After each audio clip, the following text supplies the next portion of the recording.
Welcome to the school committee business meeting. Today is Monday, August 31st, 2020, and we're going to call the meeting to order at 5:03 p.m. With the Pledge of Allegiance. I pledge allegiance to the flag of the United States of America and to the republic for which it stands, one nation, under God, indivisible, with liberty and justice for all.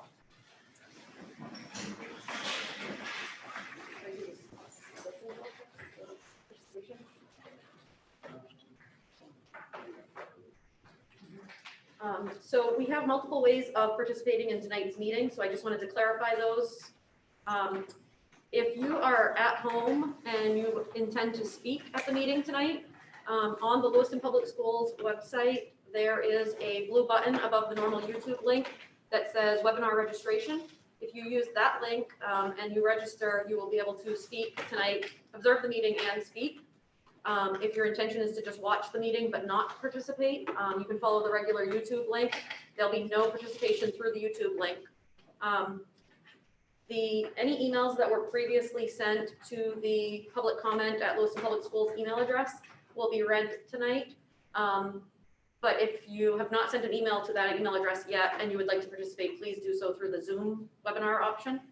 And right now we're for public participation. We have everybody here in this room, we all fit, but if more people show up and are in the overflow room, if we get to capacity, we just ask once you've spoken, if you are willing to leave and watch the meeting remotely so that other people are able to come in and participate. We'd appreciate that. The school committee is going to do very brief introductions tonight. Do we start with Bobby and Karen, or do we start with, all right, we'll start with Bobby and we'll go around the table in order. I'm Bobby Avery, Chief Administrative Officer. I'm Karen Paquette, Assistant Superintendent. Bruce Damon, being Ward 1 and Facilities Chair. Elgin Physical Ward 2. Kevin Madras Collins, Board 3 Curriculum Chair. Jake Langley, Superintendent. Megan Parks, I'm the at-large representative and the chair. Tanya Whitlow, Ward 4, and the Chair of Negotiations. Linnea Hawkins, Ward 5 Rep. Ron Botkin, Ward 6. Ryan Donovan, Ward 7. My name is Alicia Ray. I serve as the City Council representative to the school committee as well as the parliamentarian. The agenda item number 2 is the consent agenda. Are there any items that anyone would like to have set aside? Seeing none, the consent agenda is approved. Agenda item number 3 is to receive and approve the nomination of the Human Resources Director. And this will be presented by, okay, thank you. Good evening, everyone. I would like to just take a moment to share the interview process. Our Chief Administrative Officer was the lead for that work.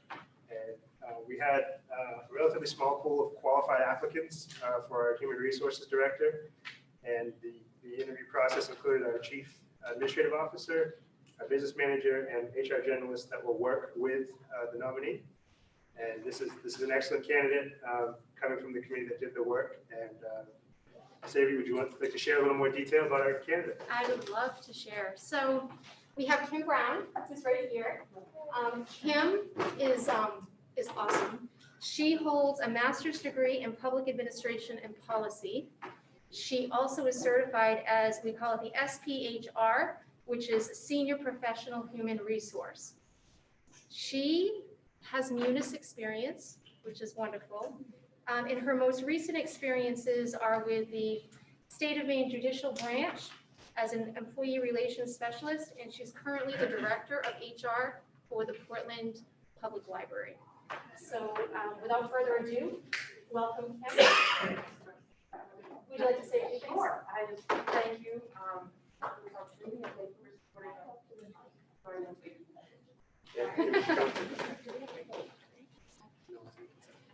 Well, thank you for the introductions, and I just appreciate your support for this role. So, yeah. Thank you, welcome.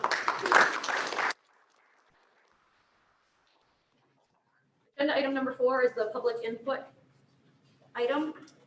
Members of the public may address the school committee for up to 3 minutes on non-agenda items now and on agenda items later.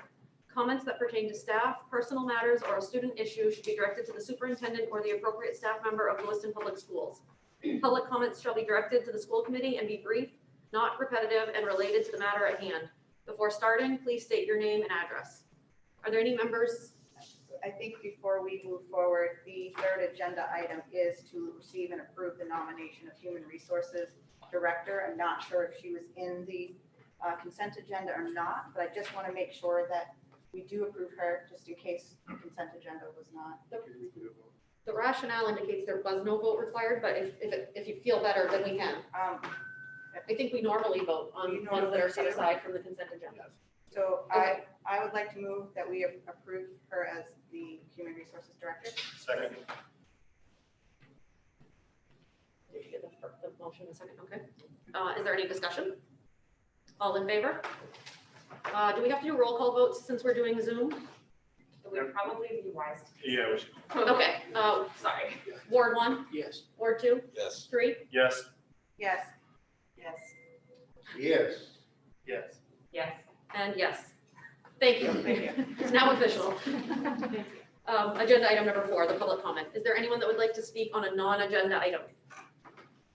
Please approach the podium. The mics should already be on, I believe.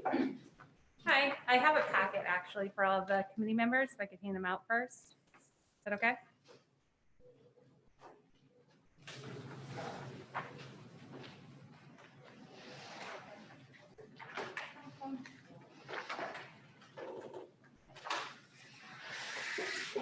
Welcome. You good? Go ahead. You can use it if you want. Is this something that you shared with me earlier? Nope, Okay. I haven't shared this with anyone yet.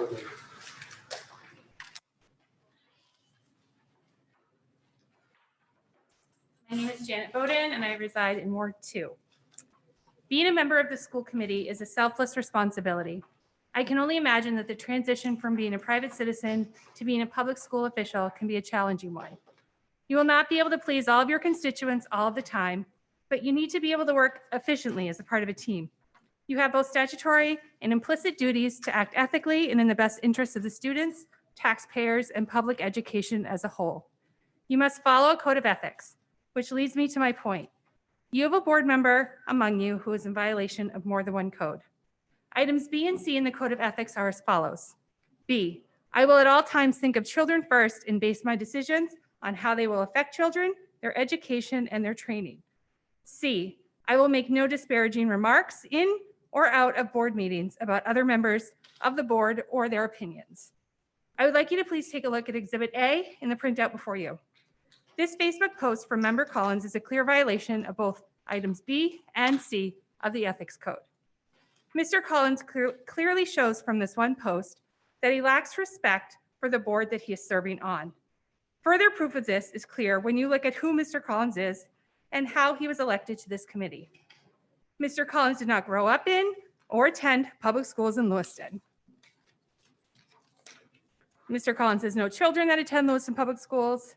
Mr. Collins is the chair of the Lewiston Democratic Party. He has proven time and again that his priority is not the children of this city and that he cares only to create policies that self-serve a political agenda based on national headlines and talking points.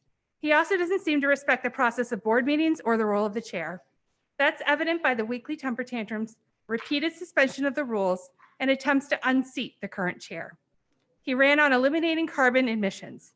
This literally has nothing to do with the long list of concerns currently facing Lewiston Public Schools. His newest fight is to eliminate SROs from our schools. Please see Exhibit B in your packet. Again, he has made his motives crystal clear, and they don't take the security and safety of our children into account. Tonight's proposal is just the beginning. I've had a chance to speak with the Lewiston Police Union President, Officer Murphy, and he mirrors my concerns. He fears that Mr. Collins and his anti-police stance could potentially harm our community. This sort of political game has no place on our school committee. I can't stress enough that the top priority for all Lewiston school committee members should be our children and the schools that they attend. 417 Lewiston citizens voted to elect Mr. Collins onto this board in an uncontested race. For all the reasons I've mentioned this evening, I am presenting you with a petition, Exhibit C. We are requesting that Mr. Collins be fully honest with the school committee and the taxpayers of the city and admit that he's in violation of more than one code and agree to step down as a school committee member. This petition has generated 618 signatures from Lewiston parents and residents. That's 201 more Lewiston residents asking him to resign than voted him in to begin with.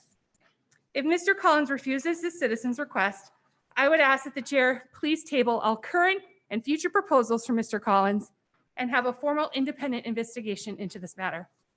Thank you. Thank you. Is there anyone else that would like to speak on a non-agenda item? Hand raised in Zoom, Megan. Oh, there is a hand raised. It's Mr. Fitzgerald.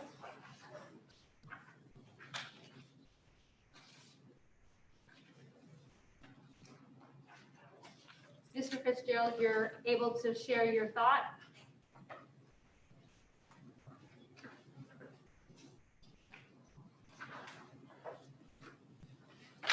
Hold on, sir. If you're speaking, we can't hear you right now, so please hold on for one moment.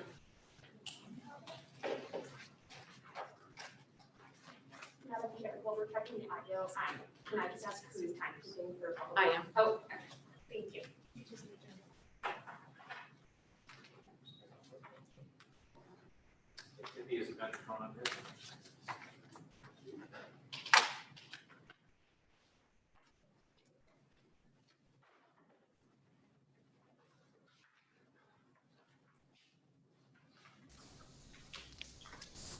Can you hear me now?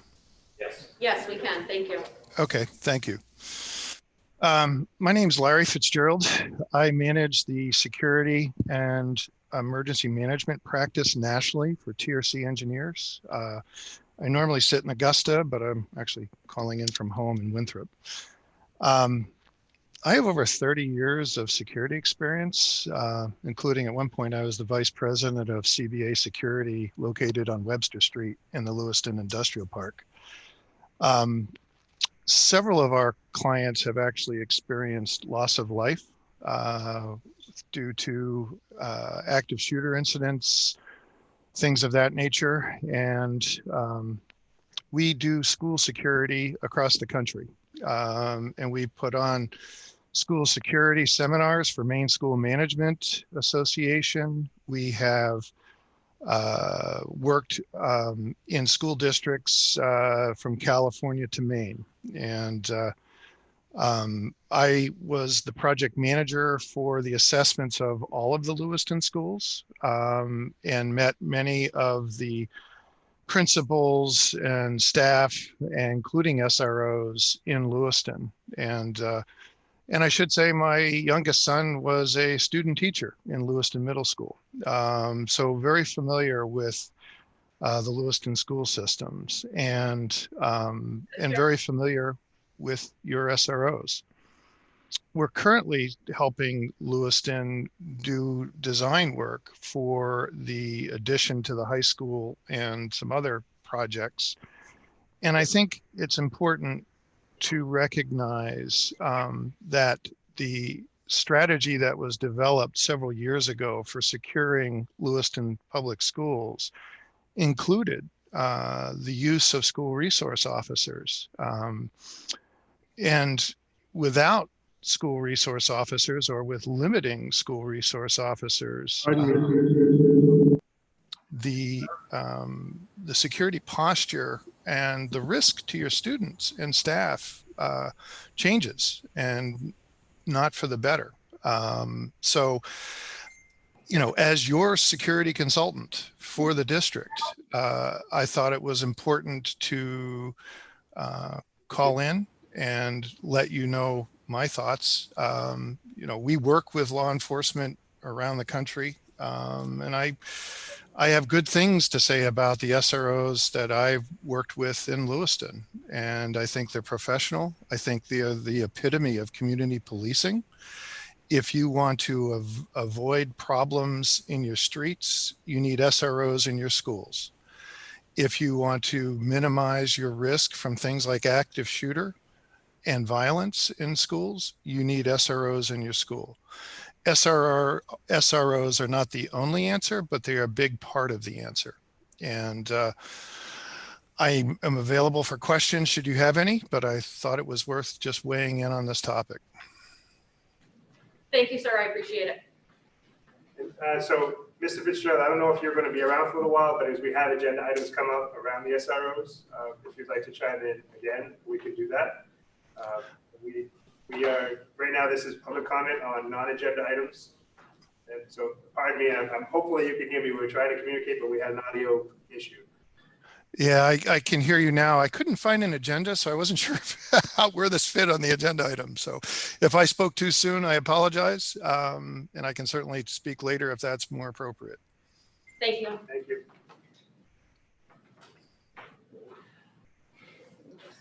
There's no one else with their hand raised, and then there's no one else here in person that would like to speak on a non-agenda item. Okay. Agenda item number 5, to receive and discuss a proposed memorandum of understanding for the 2020-2021 calendar year between Lewiston Public Schools and Lewiston Police Department for the employment of SROs. Superintendent Langless will take the lead on that. So I created and shared in the packet some draft language. One of the things that I was talking to Sergeant Roger Landry about prior to COVID-19 disrupting school in March was our memorandum of understanding between LPD and Lewiston Public Schools as it relates to the high school at the time. And this is a written agreement that has good value because it establishes more formally our working relationship and the expectations of each party. And we didn't have a signed MOU. I would consider it to be kind of a friendly agreement that SROs would exist in our schools and operate as part of our community for over a decade now. And without an MOU and with things having more of a paper trail, if you will, we thought it appropriate to establish an MOU. And so with recent conversations coming up and a call of this meeting, I went back to some of the work that Roger and I had done prior, and we incorporated, we believe, items that have been brought up by both members of the community and members of the committee. And so just to walk through real quickly, some of the items that exist address the DARE program, and there's some will to shift away from that model. We shifted the language in that we would look for programming that benefits today's students and the need of our community, and looking at how we do something around whether it's drug, bullying, relationship building, problem solving, many other topics that could be brought up and discussed. So that position, that opportunity to build relationships would exist, but some of the programming would shift. And it includes itemized things such as the training that actually our SROs get currently through the National School Resource Officer Organization, and then to also grow that training more formally. Again, I have kind of unique knowledge of SROs working as a building principal at both the middle school and the high school. And I know how they have been incorporated in some of our other trainings, but again, this formalizes it and talks about how future hires would have trained, again, with National Association of School Resource Officers, Lewiston Public Schools introduction training. Again, this would operate through my office.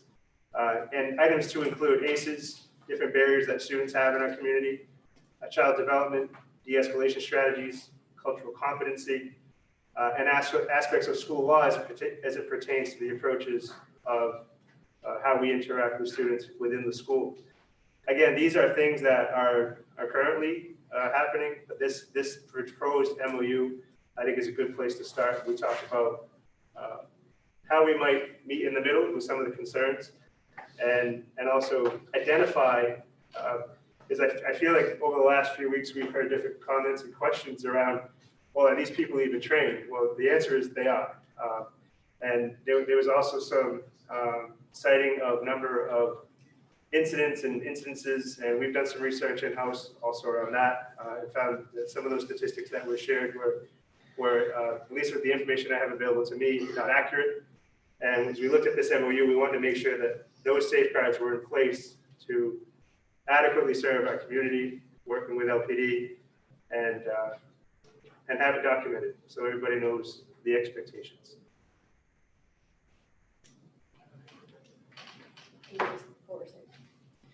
Yes, there are components here of again, formalizing and writing the oversight component.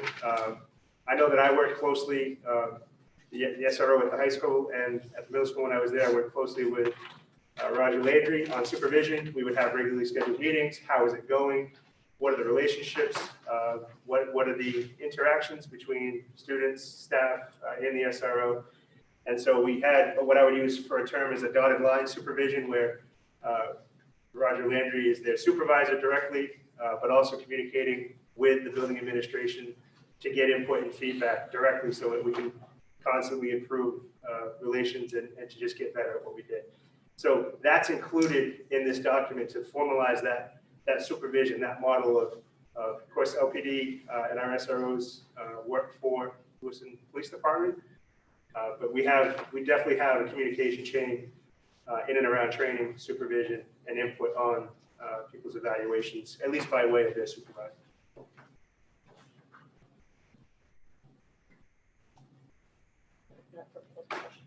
Any members of the board questions? Ms. Wright. Thank you very much.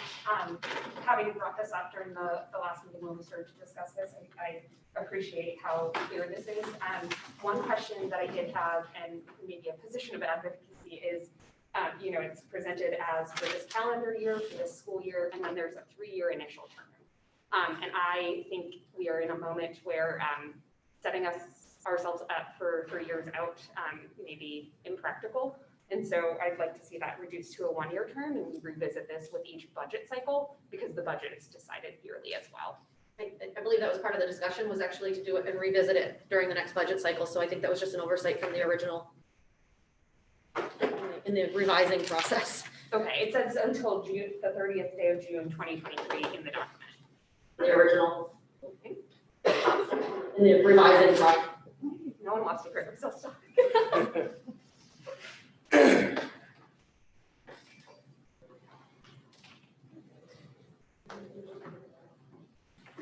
Anyone else have any comments, questions? Ms. Hawkins? So I'm just going to say my 2 cents here. I am a firm believer in the right tool for the right issue. I do not see law enforcement as a place students should go for issues with other students. That should be possibly a staff position as a counselor or a mediator, not a police officer. I know from talking to children in my neighborhood that they are not comfortable with police officers. Their parents are not comfortable with police officers. And this has nothing to do with they don't like SROs, they don't like police officers. This is their own reaction to them from past experience. Doesn't mean our particular SROs or our police officers, but their experience in their lives. We need to take into account that there are probably things happening in our schools that we're not being told about because these children are not going to go to the SRO. They're not going to go to their principal. They're not going to go to their teacher because authority is something to be feared. I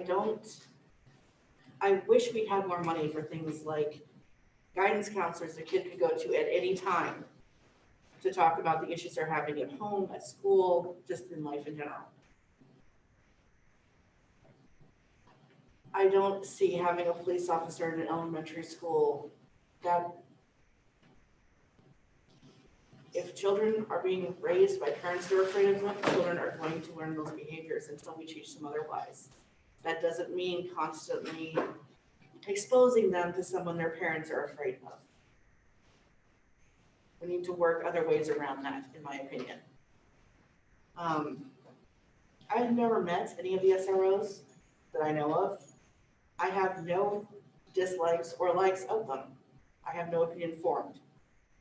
But I do know that for children in my neighborhood, specifically children in my neighborhood with behavioral issues, seeing a police officer in their school is more of a stick to make them behave properly, supposedly, than a, hey, I'm your buddy, let's talk about what's going on.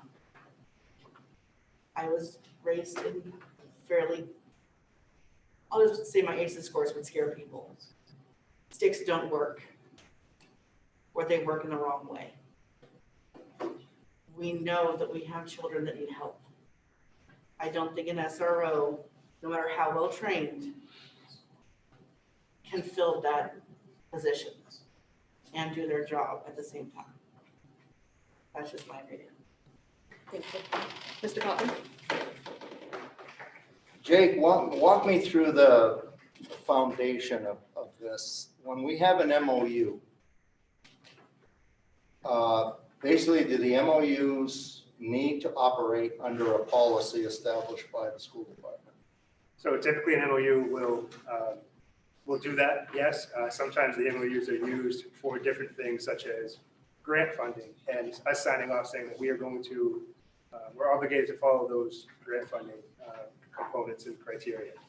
There's other MOUs for other schools outside of our district that we might send schools to. We sign a memorandum of understanding or agreement with them that talks about that our policies apply there and that we'll be accepting of their policies where our kids are at. Sometimes it's about credits and how those interchange between the Lewiston Public School System and others. We have memorandums of understanding around our external school counselors that work within our building, and by external I mean not Lewiston Public Schools employees, but we have a lot of working relationships with providers in the area who come into our school, and we have MOUs with them. I sign a fair amount of MOUs each year, and again, it's connected to that contractual language with what we expect from them and what they expect from us, and those terms are put to paper, really. And so we have a lot of them, and there's a lot of different purposes for them. But it's really driven around policy, procedure, the fact that we have budgets, and different expectations for different grants. Do we have an SRO policy and an LPS? No, there's no policy for SROs in the policy A manual. policy was established, would it be in conflict with this MOU? I mean, I think that's the will of the school committee as far as what that policy would read. But I would say that the language that I shared in the draft is language that LPD has agreed to, and that as a superintendent, unless guided differently by the school committee, I would be comfortable signing as part of the work of what we do through our office. Okay. Are we going to get a chance to talk to the SROs? Everybody who's here that would like to speak will get the opportunity to speak, yes. This right now is about, did we want to have them speak now during the MOU Well, I have conversation or during the questions for SRO conversation? SROs. I'm sorry, I have questions for the SROs. do they pertain to the MOU specifically, Yes, or are they more for the specifically. SRO conversation afterward? Nope, it's specific to the MOU. I would say if he wants to pose the question and see if any members of the audience want to answer them. Okay. I think, I don't know. Okay, well, I'll throw it out there. We have language in here that talks about evidence-based drug bullying de-escalation programs will be established to replace DARE. Since this issue was raised, there's been an enormous amount of support for DARE. And then I see this, and you're saying that LPD's agreed. I'm really curious as to what, so that the public is aware and the public's clear. Sure. What are the elements that fell apart with DARE that need to be replaced and revamped by something else? So I could try to answer that question first, just from the process of working with Sergeant Landry on the draft. We weren't taking DARE out because of feelings that we had. We were taking DARE out because of what we felt like we were hearing from the committee and the proposal as a way to mediate the conversation. If people feel that strongly opposed to the DARE program specifically, that we would look for ways to continue the relationship building with students and SROs using different programmatic ideas if that was the most appropriate thing. Who will lead the development of the new program? We would collaborate on that. If there's any already established evidence-based programs, then they wouldn't need to be developed. There are several options that are already established, and just like DARE was a package deal, there are other programs that are already established. Okay. Would any of the SROs like to respond to Mr. Potvin's questions? Package deal, there are other programs. Oh my God, stop doing that. It's hard to use. My name is Corey Jakes, I'm a sergeant. Officer Jakes, would you be willing to go to the podium, please? Thank you. Sorry.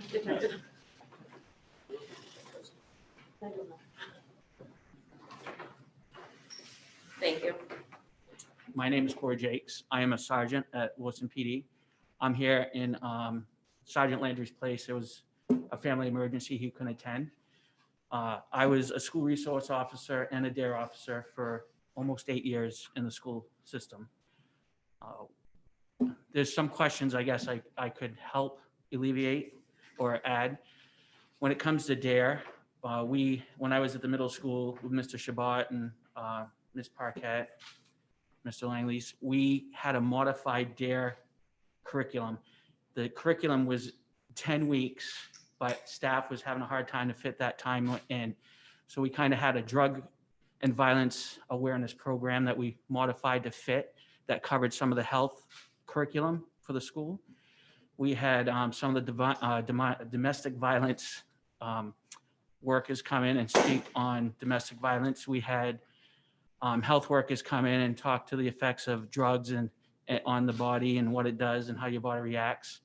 And we talked about stuff, current events in the news and being a police officer and what the kids would always engage with. Why do the police do this or what happens here?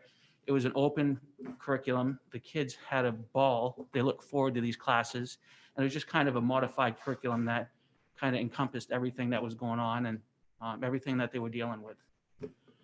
So that helps along the lines of the DARE. DARE in the elementary schools, I think Officer Strout is currently teaching DARE, and there's always ways of trying to implement something that's happening that he tries to get in the curriculum that encompasses everything, and he could attest to more of the question pertaining to DARE. Does that help? Does that answer your question? Can I hear from Officer Stroud? If he's interested in speaking, we can't force him to speak.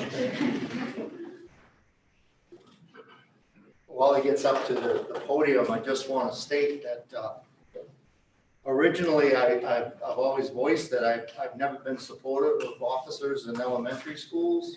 And I heard about Officer Stroud, and I reached out and met with children who have taken your course and have relationships, have met you and worked with you.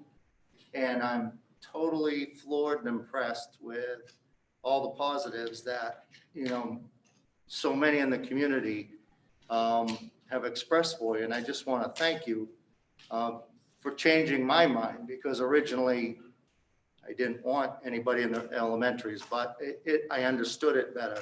And I understood it because of the work that you do. And I appreciate that. I just wanted to give you a shout out that this community is behind you and the work that you do, and look forward to seeing you continue doing it. With that being said, are you comfortable? You're the DARE, you're the officer that teaches the DARE, correct? Yes.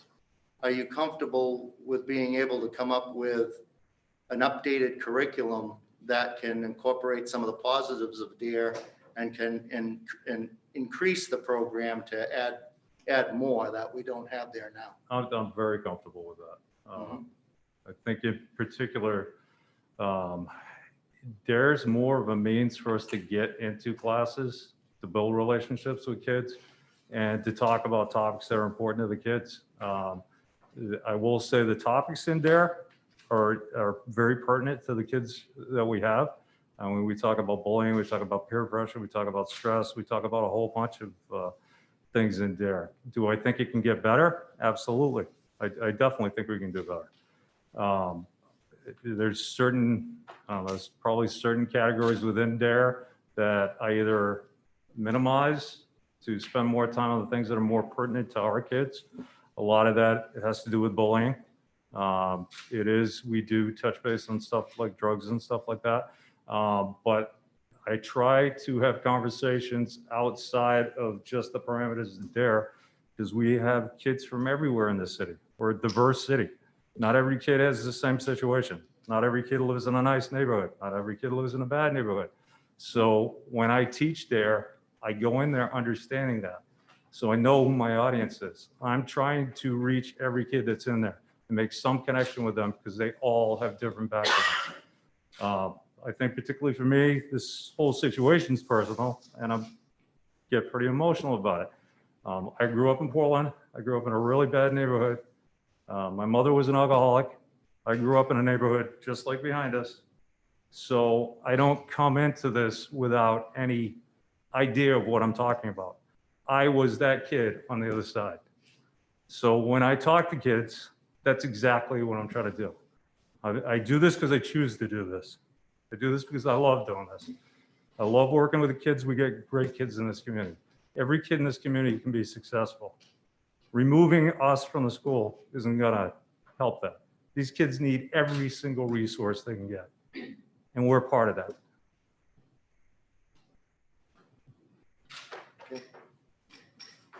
Ms. Wright? Just one other procedural question. Are we voting on the MOU tonight? It's not stated to receive and approve, but to receive and discuss, and so I just want to set Sure. that context. No, great question. So in my line of thinking, presenting this MOU in draft form was really about trying to capture what I thought were the thoughts and the sentiments that I was picking up on over the last several weeks. And this is also subject to change with input from the committee. But we wanted to leave it a little separate because the operations or the business aspect of what I need to carry out in my position, having so many MOUs, I don't want to create a process where you all feel like you have to approve every MOU. We would be here long hours, many nights doing that. So it was really about sharing the thinking, trying to capture things in a succinct model, and really in a document that should have already existed in an agreement. And to capture the will of the committee and with community input and our working relationship with the SROs. I think that's great. Thank you. Does anyone have any other questions for Officer Strout, Officer Strout before he steps down? No. No, okay, thank you. Mr. Rivera-Collins?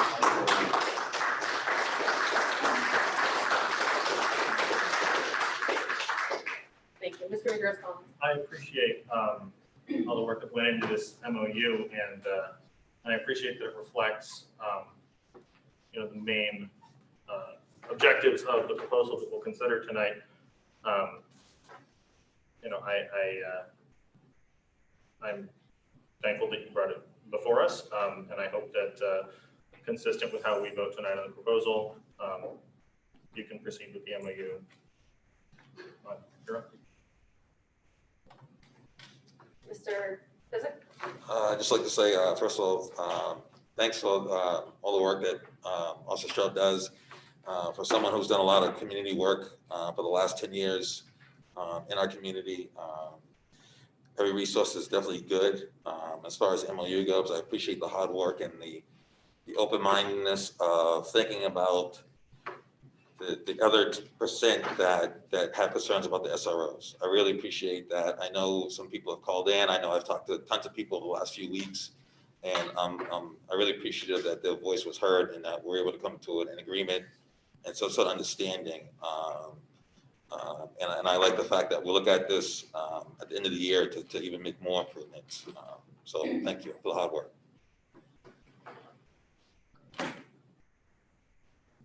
Anybody else? No? Okay. Agenda, do members of the public want to speak on that I have a number of emails as well. regarding the MOU or the SROs? Item number 5. Okay, so we will go ahead and we'll read. Are there any members of the public that are here present that want to speak on the MOU? Is there a way to copy that? Yes. I don't think we have copies printed, but. It's online. So I'm going to do my best. So in the Lewiston Public Schools, so the LPS public comments email address has received a number of emails over the last couple of days since the agenda was available. And I'm going to do my best to go through these. I think I have a handful of them that are specific to SROs, and I'll hold on to those, I think, for the SRO conversation. But I have some that are actually itemized for agenda item number 5, so I'll share those with you now. I apologize in advance to anyone who wanted to be on this topic, and if I read it later, I'm just going to do my best to work through it. I have a message here from Janet Bowden. Would like to commend you on a job well done. This MOU is exactly what LPS needs and has been missing. The way this agreement is written will ensure the current responsibility of our SROs won't fall on our teachers or administration. It is so important that our educators have tools and resources in place, allowing them to simply be the classroom teachers they were hired to be. I'm so happy to see there's a silver lining after so much division in the city. Please pass this MOU for our children. They deserve security and safety. Let's see. Good evening, my name is Tim Moran, and I'm a taxpayer in Ward 4 and a parent of an LHS senior. I'm glad to see that a formal agreement is being considered, but we have already voted on a school budget and no changes should be made until the citizens approve it. The taxpayers and citizens of Lewiston recently voted to approve the school budget. That budget included funding school resource officers. We do not want you to remove the SROs that we, the taxpayers and citizens, approved funding for. This process has not been properly thought out and is being rushed. We need to slow down and investigate how important our SROs are. If the city council needs to weigh in because they are part of the SRO program, and most importantly, we need to hear from our administrators, staff, and students to see what they want. I want to discuss Mr. Collins' personal political agenda against the police, but it is more important to discuss that we need to make sure that policies are being followed and that the process is proper. Can the school committee decide to remove a program that a taxpayer has approved and voted for? Can the school committee remove a program that is partially funded by another department's budget without approval of the city council? I just want to make sure that the committee slows down, gets all the information that they need to make an educated vote, and that all policies are followed during this process. There's no need to rush through this with everything else that is going on in our schools right now. This MOU is a great start to the conversation, but please make sure that the wants and needs of LPS staff, students, and parents are considered. Again, that's from Tim Moore.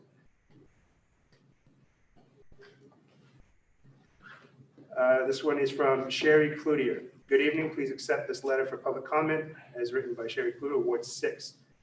I recently read the MOU for Lewiston School Resource Officers serving in Lewiston Public Schools, and it was fantastic. I wish to congratulate the school committee, superintendent, and police department for such a thoughtful and detailed document. Please draw your attention to some of my favorite items in the document. Page 2, item A reads that the SRO will assist in restorative practices. This is something that our community is asking for. I appreciate that an SRO can provide such services under the purview of the school administration and the city. Page 3, item B reads that officers will help maintain the physical plant of our schools, including buildings and other school property. As a taxpayer in Lewiston, it is reassuring to see that the school property paid for by taxpayers will be protected by someone on site. Page 3, item H reads that the SRO will investigate crimes on campus, including bomb threats, vandalism, assault, banned substances. Having a resource officer assigned to our schools to do this important work cannot be understated. As a parent that had to pick up my child from a church in the middle of a school day because of a bomb threat at Lewiston Elementary School, I appreciate that such things get fully investigated.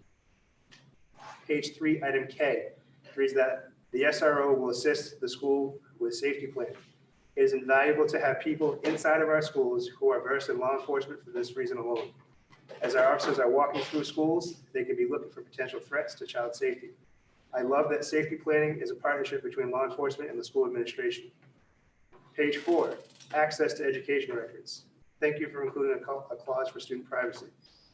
I could go on and elaborate almost every word of this document. It clearly lays out the agreement that the schools have with SROs and gives peace of mind to parents sending our most cherished people, our children, to school each day.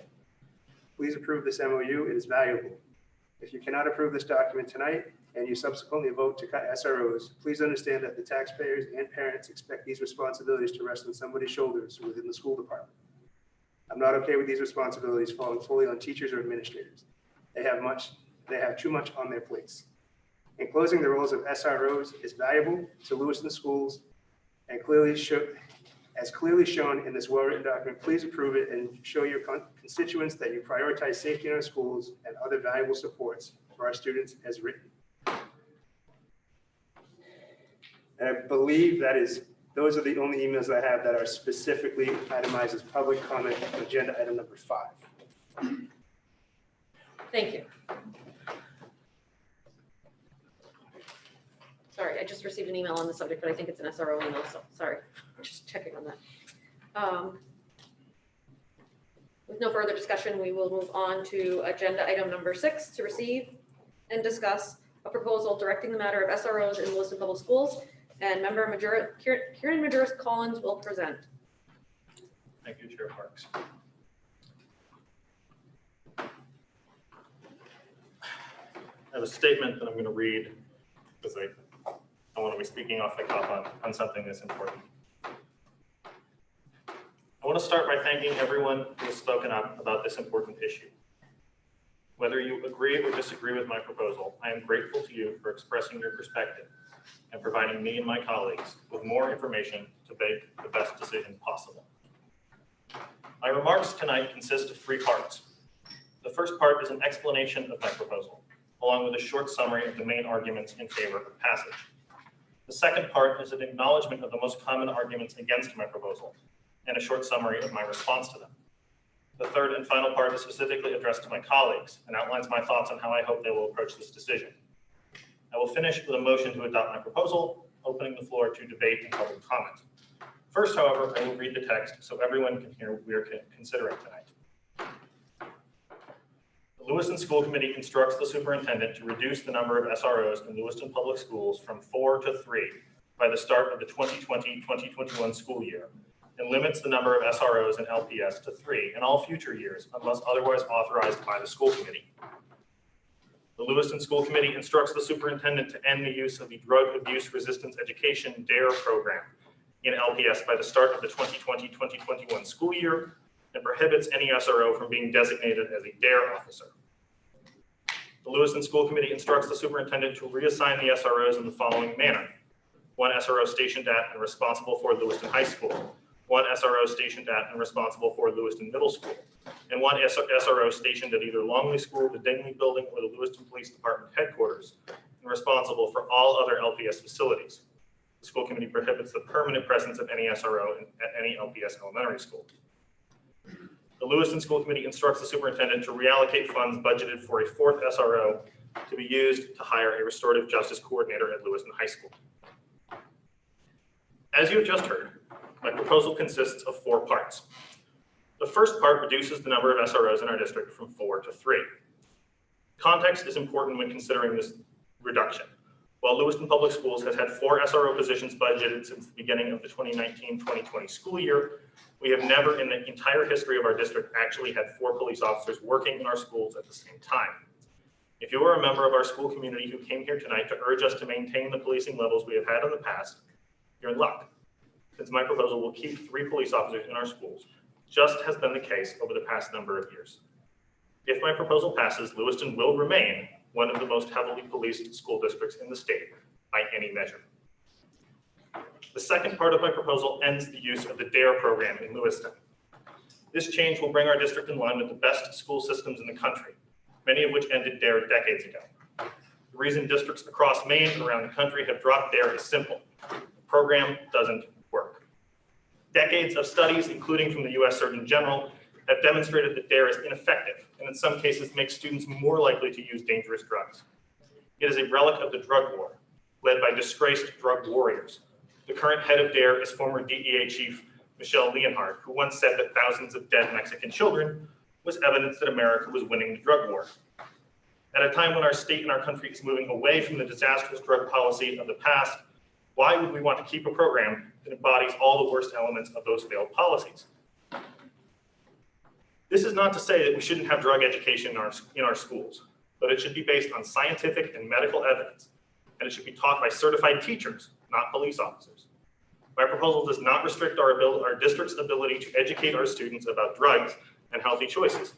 It simply insists that we stop using an ineffective program to do so. The third part of my proposal assigns our SROs in a way that prioritizes the age groups with the greatest need and treats all students fairly.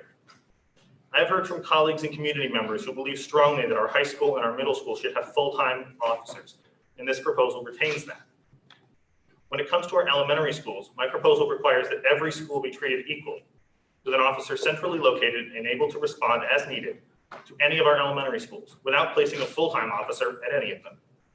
This is consistent with the use of police officers in schools across the country. While many high schools and some middle schools have full-time officers, it is exceedingly rare that any elementary school has a full-time SRO.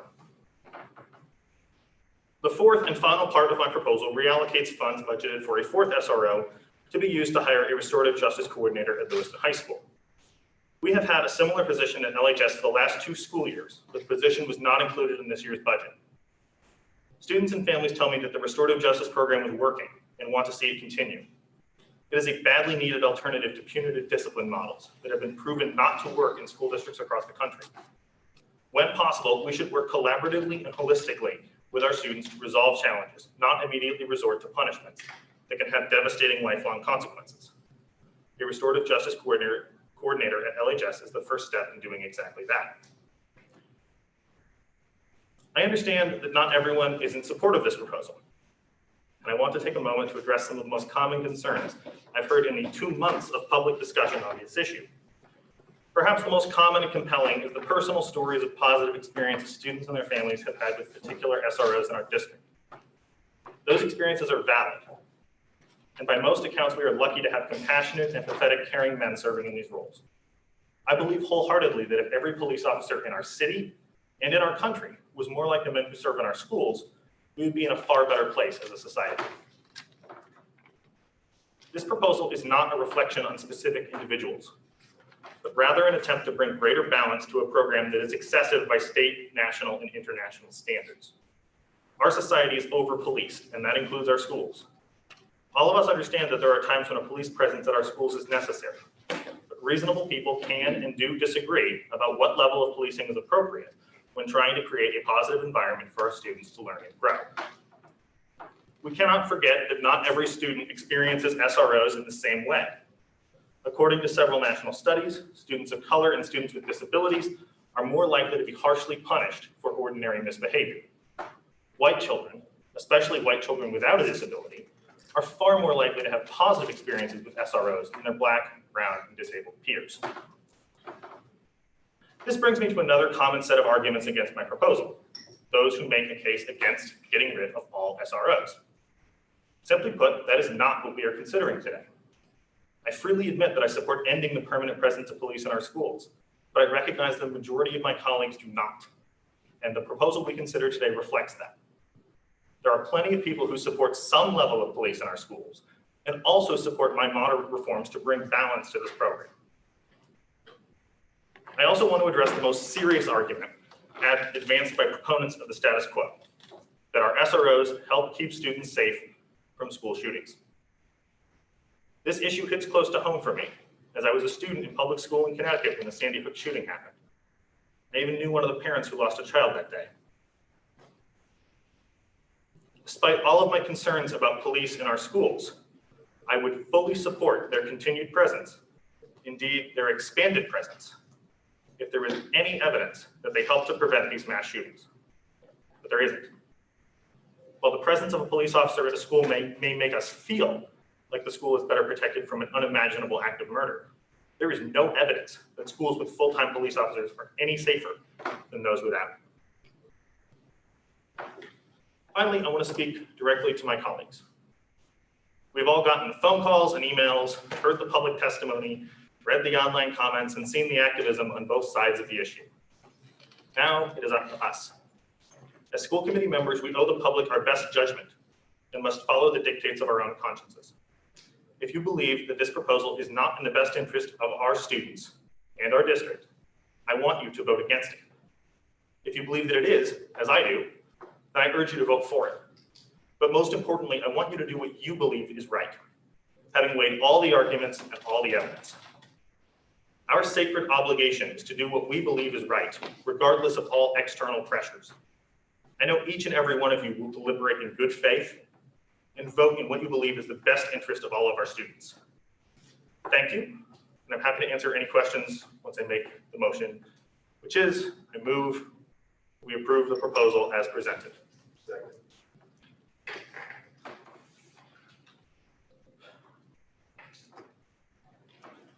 Anyone like to make a comment or ask Mr. Majoros-Collins any questions? Mr. Poppin. Kernan, you just saw the MOU that they presented. Yes. There's a willingness to redesign the DARE program. Or don't even call it the DARE program, but a program that will address those concerns.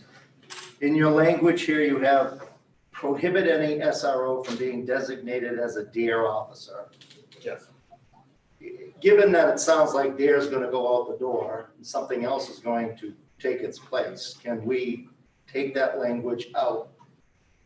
What I'm looking at is if we do come up with an alternative program, that there still needs to be the ability for not someone stationed at a school, but rather that ability for that SRO to teach that program. And I don't want any confusion between policy and MOU. I mean, I don't see anything in what you just said that I disagree with. I also don't see anything in this proposal that would prohibit one of those school resource officers, if it passes, from working collaboratively with teachers to present a evidence-based drug education program. You know, given that the proposal does end the use of DARE in schools, if you would feel better if we didn't specify that we couldn't have a DARE officer. I don't see how you can have a DARE officer without a DARE program, but I just want to be clear. yeah, I know, no, I am completely in support of, if we're gonna have SROs, using them in constructive ways to present those kind of programs that are evidence-based, that are science-based, and that are in partnership with certified teachers.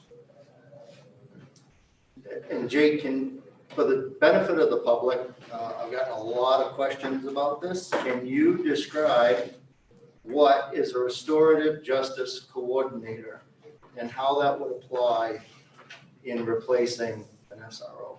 Yeah, so just a little bit of history, I guess, from my hat when I was a high school principal. Students actually led an initiative to write a grant for restorative practices that included restorative practice work, cultural competency, work with circles, things of that nature. And the grant was awarded, and it was a healthy grant that allowed us to hire a full-time restorative practice coordinator at the high school. And it was one position, and we quickly learned that one wasn't enough. We even jumped to the proposal to say that instead of saying what we will do with any funds, if there's any shifting, that funds become available, that maybe it's not to put one person in place, but to look at how do we strategically use any funds to maximize its effect. So that person was in place. The grant was renewed for the Gorman Foundation, which has been very supportive of Lewiston Public Schools for years and continues to be. It was renewed, and then we had it last year. And when COVID hit, I was reaching out to and communicating with grant officers that I was connected to as part of this ongoing. We were hoping for renewal. We're also looking at adding to the request a little bit, not by a lot, but to shift some of the salary structure of it so that we could have two people that would help carry out some of this work. And the feedback initially, because of COVID-19, was that the foundation was going to, in the short term, focus on supporting numerous places of need connected to COVID-19, from homeless students to resources and distribution, all kinds of things. And I think it was an honorable shift in their funding for the short term, but they have said, don't forget your thinking. When we return back to more normal things, we want your proposal. So that's the history of restorative justice position that was at the high school. Now the task of what they do, we always look to close the loop, I think is the framework I would use. And by close the loop, it's if students have something come up to school and they get themselves into a challenging spot, it's broken rules or things of that nature, we want to be able to make sure kids are educated about what has happened and then work to repair whatever they've done. And the thinking is, and I can go on this stuff for hours, but really the thinking is that you kind of get back to good. You close that loop, and when you enter the space to go back and to learn, you're actually ready to learn, and people there are ready to have you fully integrate and not have it be something that's hanging over your head. And so the restorative practices work was built around that model. We did some other things internally to shift, align to that model. We did more, we'll call it suspension diversion. We worked with another community partner on that. And so students could spend time in the day. And again, they'd look at restorative models. They would talk about what happened, talk about how to restore that and fix that, and then how to reintegrate back into the classroom. Some kids were there for half a day. Some kids were there for a couple of days. It varied depending on the situation. But those structures were starting to be built in place. But I would also say that much of the restorative work happens with every adult. It's an approach, it's a process. I know I can speak very highly of Officer Billing, who is the SRO at Lewiston High School. We've worked together on undocumented hundreds and hundreds of cases and situations where restorative practices were implemented, followed through on. Again, these are not things that we write down in logs and in books, but this is that informal practice of building relationships, returning things to good, and then getting back to work. And so restorative practice coordinator position helps with those things and helps build structures. I would say that one's not enough, but I think we all would probably agree with that. But that's the work of the restorative practice coordinator. Is a coordinator a counselor, a teacher, an administrator? What do they follow? What is their educational background? Sure. So we were fortunate enough to hire someone who had an educational background, who was also well-versed in cultural competency and the use of circles and dialogue and discussion to work through issues. So that became the primary job. But I think as the coordinator, the other thing that I was asking this principal was to look at structures and look at things that we might do differently as a school, from internal policy to district policy to just the ways we went about things. You know, is the front entryway a welcoming space? Are we meeting people's needs? And so the coordinator position wasn't just doing restorative practice work. It was a little bigger than that. And we got some takeaways out of that that are helpful. But again, it's with 1,500 students in the school and a large geographical area, just the makeup of the building itself, one person can't do all of it.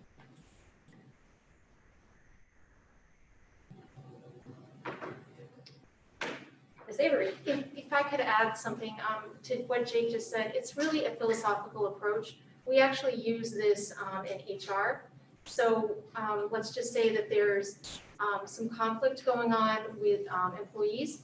We'll go in and we'll do utilize restorative work with them as well. So it's really about shifting that mindset from it being just one person, but being more of a philosophical approach. And it's pretty great, works pretty good. Superintendent Lamos, you mentioned that there's been a lot of work with SROs with restorative practices, but you say that they're undocumented. So I see that that's a flaw in the system somehow, because now we can't prove that this is working.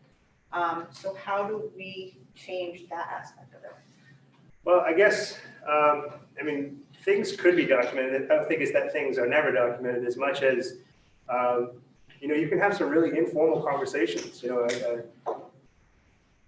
Matt and I in the cafeteria, you know, monitoring lunch, and a student comes up and says, "Hey, and I'm gonna go knock that kid's head off, and nobody's gonna stop me." And you kind of talk them off the ledge and say, "Hey, what is this really about?" And you know, Matt using strategies to de-escalate a kid who's red hot in the moment, and there's no actual incident, but there was conflict resolution. There was restorative work done to that in that situation. And I mean, I could come up with example after example after example, but I also know that, you know, SRO involvement, back when I worked with Corey at the middle school, and Mike, who's since retired, and working with Matt, Craig Johnson, numerous officers who have been in our schools who have worked within the parameters of a school setting and not taking that policing approach, but taking the relational approach. Matt had relationships with kids that if I see them in the hall and I say, "Hey, how are things?" and I can tell they're kind of off, like their baseline's different, they're not having such a great day.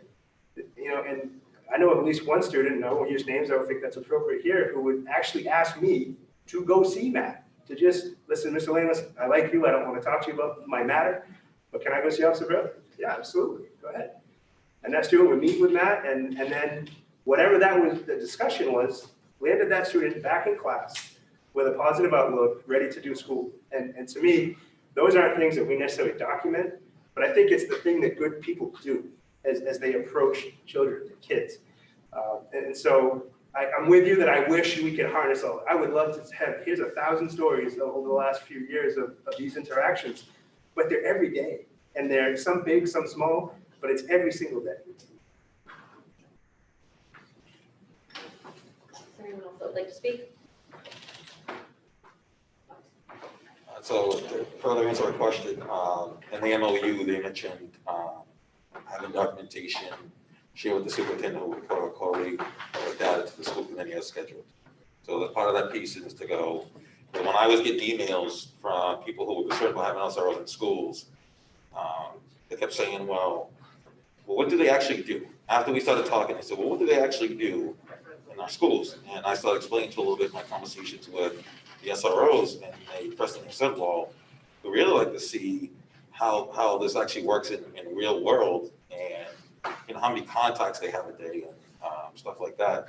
So again, it's part of that extra piece of, again, trying to have some transparency, as well as to making some improvement within the SRO program. One of the things that I'm definitely for is for the having a restorative justice person in our school. Don't know what school you would put it in. We need so many out there. And I can tell you from someone who's been in the schools that this a lot of the kids that misbehave end up losing out on their schooling, because what happens is there's 15 kids lined up at the assistant principal's office, and what happens is the assistant principal goes to talk to them and then puts them right back in school and puts them right back in the classroom. And then what happens is the teachers really don't feel like there was that they gotten sort of justice or gotten some closure on the issue, because that assistant principal has got 14 other kids now waiting that she's got to get back to. And if the kid gives the assistant principal any little bit of pushback, she just throws him an in-school suspension, because again, she's got 14 other kids just waiting in the office, and it's just a rolling queue. So I think it definitely a restorative justice person is required and more into the schools, and I think that would help teachers buy in a little bit more, because the teachers are looking for that circle back to come back around, like Superintendent Wingwood said, that circle back to go, okay, something actually was done. It wasn't just go, hey, knock it off and get thrown back in the classroom. But then what happens, and it does happen, the teachers are targeting that kid because they felt like, okay, well, the assistant principal didn't do anything, so now, well, it's just kind of up to me, okay? And that's not right either. So everyone loses in that particular situation. I'm gonna just read a statement here, and it kind of gives you a little bit of background of where I'm coming from.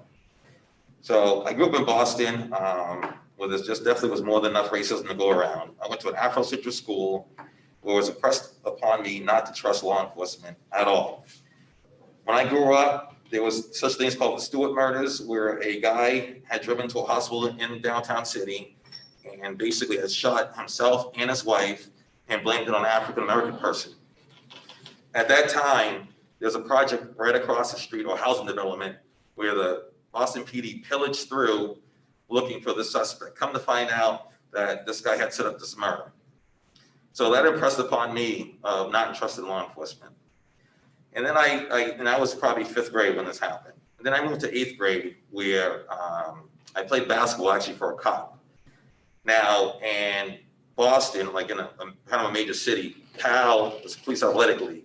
PAL is not just an organization that gives out money. In Maine, they just give out money. And the big cities, the cops are actually involved with kids in the inner city. And meeting Emmanuel Wilson was probably one of the best things that ever happened to me. He treated me great. He understood where I was coming from. And I grew up in a middle-class household. He was a great mentor to all the other kids who weren't fortunate enough to be in a single-parent household, who lived in a very bad area. Another officer that I met during my time playing a lot of basketball in high school was a guy named Albie Rue, who was a Boston City police sergeant. And he took us and a group of kids from the inner city all the way to Pennsylvania, representing Boston, to play in a basketball tournament. One of the most nice guys you ever met. We got a chance to talk a lot actually about police world. Got a chance to talk about what it takes to be a man, what it talks about to take care of family, what it talks about to be responsible, how you should be on time, and all those life lessons that sometimes get not taught because there's so many other things going on. So when I became a law enforcement officer, I'm on myself to ask them to get involved in the community. I've been working with a lot of our youth since 2010, a lot in the downtown area, so to speak. And we have talked about everything underneath the sun. And one of the things that when this proposal came up, I went to them and I asked them, have you ever had a complaint about an SRO in the schools? And what was your situations like from elementary school to high school? And they all said that it was, the SROs treated them well. If anything, they actually complained a lot about some of the teachers in the school system versus the SROs. When I called some of them to ask them about them, even to this day, since some of them actually have their own families, they said, again, they never had a bad experience. And then it was always good experience talking to with SROs. And I know a lot of the argument goes to, when we're talking about SROs in the school system, the term systematic racism always comes about to play. Now, for someone who's had kids in the school system in 2005, I never felt that from the SROs. I've actually felt that from the school system.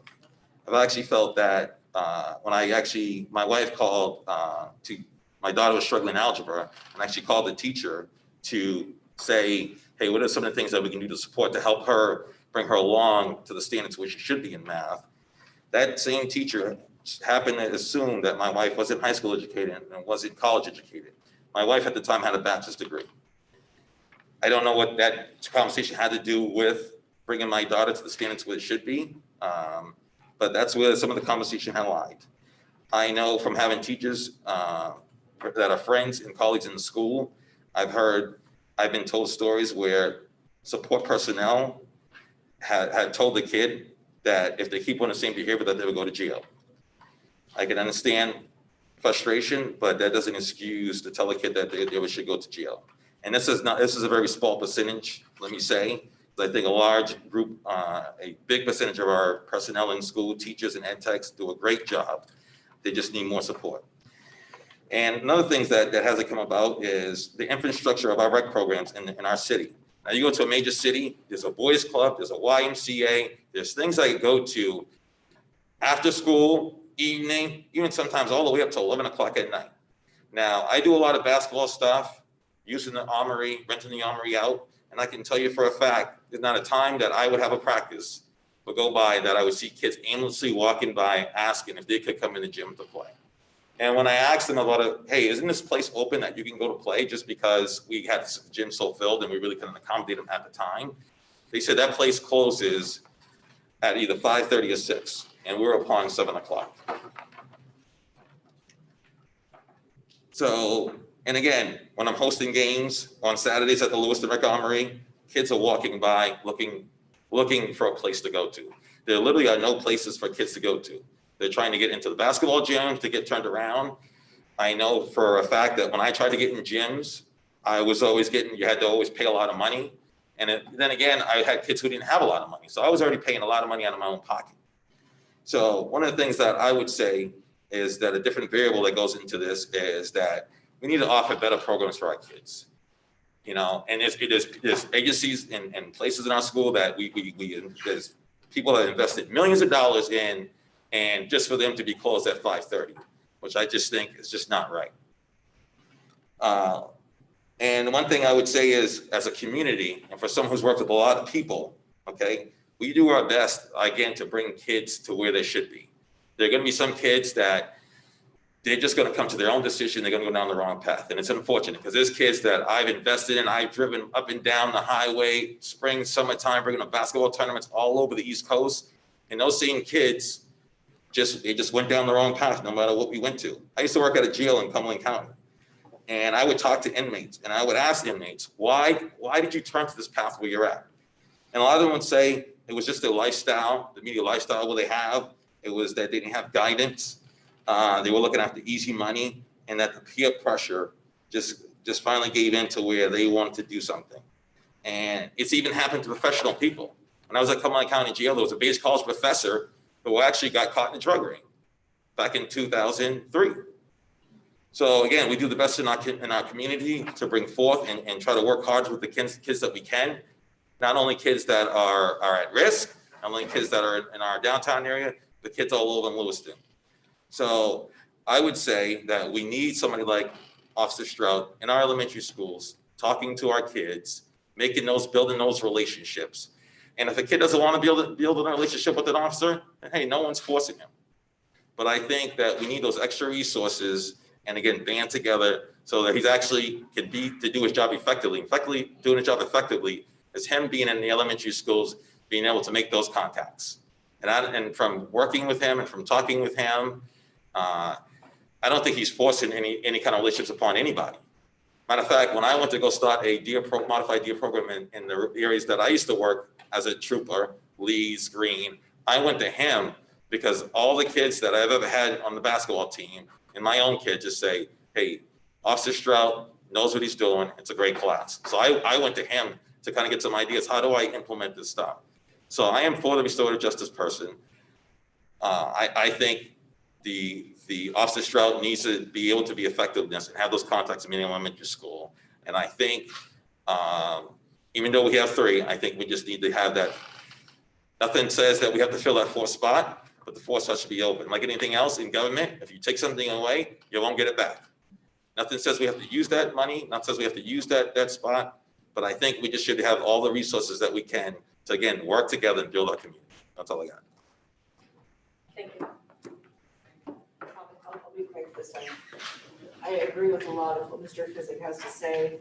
For those of you in this room that don't know me, I live on Maple Street here in Lewiston, this neighborhood that's supposedly so dangerous. But I walk around every day and have never had a fight, have never been assaulted, have never been attacked in any way. Just a little bit of information there. I agree with 88.7% of what Mr. Physick just said. The reason we have issues with kids in this town is there is nothing for them to do. The playground in Kennedy Park is a joke. We do not have an open rec center where kids can go and play video games together or go and play baseball or football or whatever because somebody owns everything. That's part of the problem. My thing about the SROs is why does it have to be police officers teaching our kids? Yes, right now that's what we have. Why aren't all the SROs trained to teach this drug avoidance? Why aren't all of our SROs knowledgeable enough to be able to help alongside a teacher teach us information about drug abuse and how to avoid it? I don't think that's a bad thing. And I think that's something that's completely doable. But at some point, I'd like to see it be an actual person in the schools trained to fill that position and that be their position.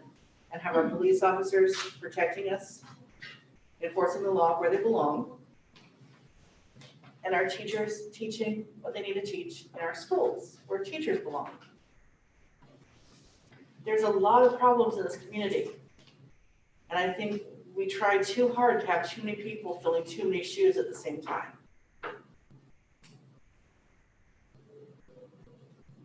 It's just, yeah. I think that that's a good theory. But I mean, teachers, I don't think that SROs and teachers should be teaching the same thing. They have different backgrounds, they have different education. I think, and I don't know for sure, but I would expect that SROs have more training in de-escalation versus a teacher who's there to educate our children. So I have a little bit different viewpoint on that. Thank you. Anyone else on the committee like to speak? Ms. Rent? Since it seems like we're winding down our comment, I'm not going to speak on this now, but I'd just like to ask that during public comment that the chair enforce the rules. There's been a lot of noise behind me and I don't know who's making it, but it's really hard to hear in this room. And so if folks could not applaud or sigh or make remarks, that would be really helpful for us to focus on the deliberation personally. Mr. Donovan. I just wanted to say my piece on this. There's 4 parts to the proposal in front of us. I'm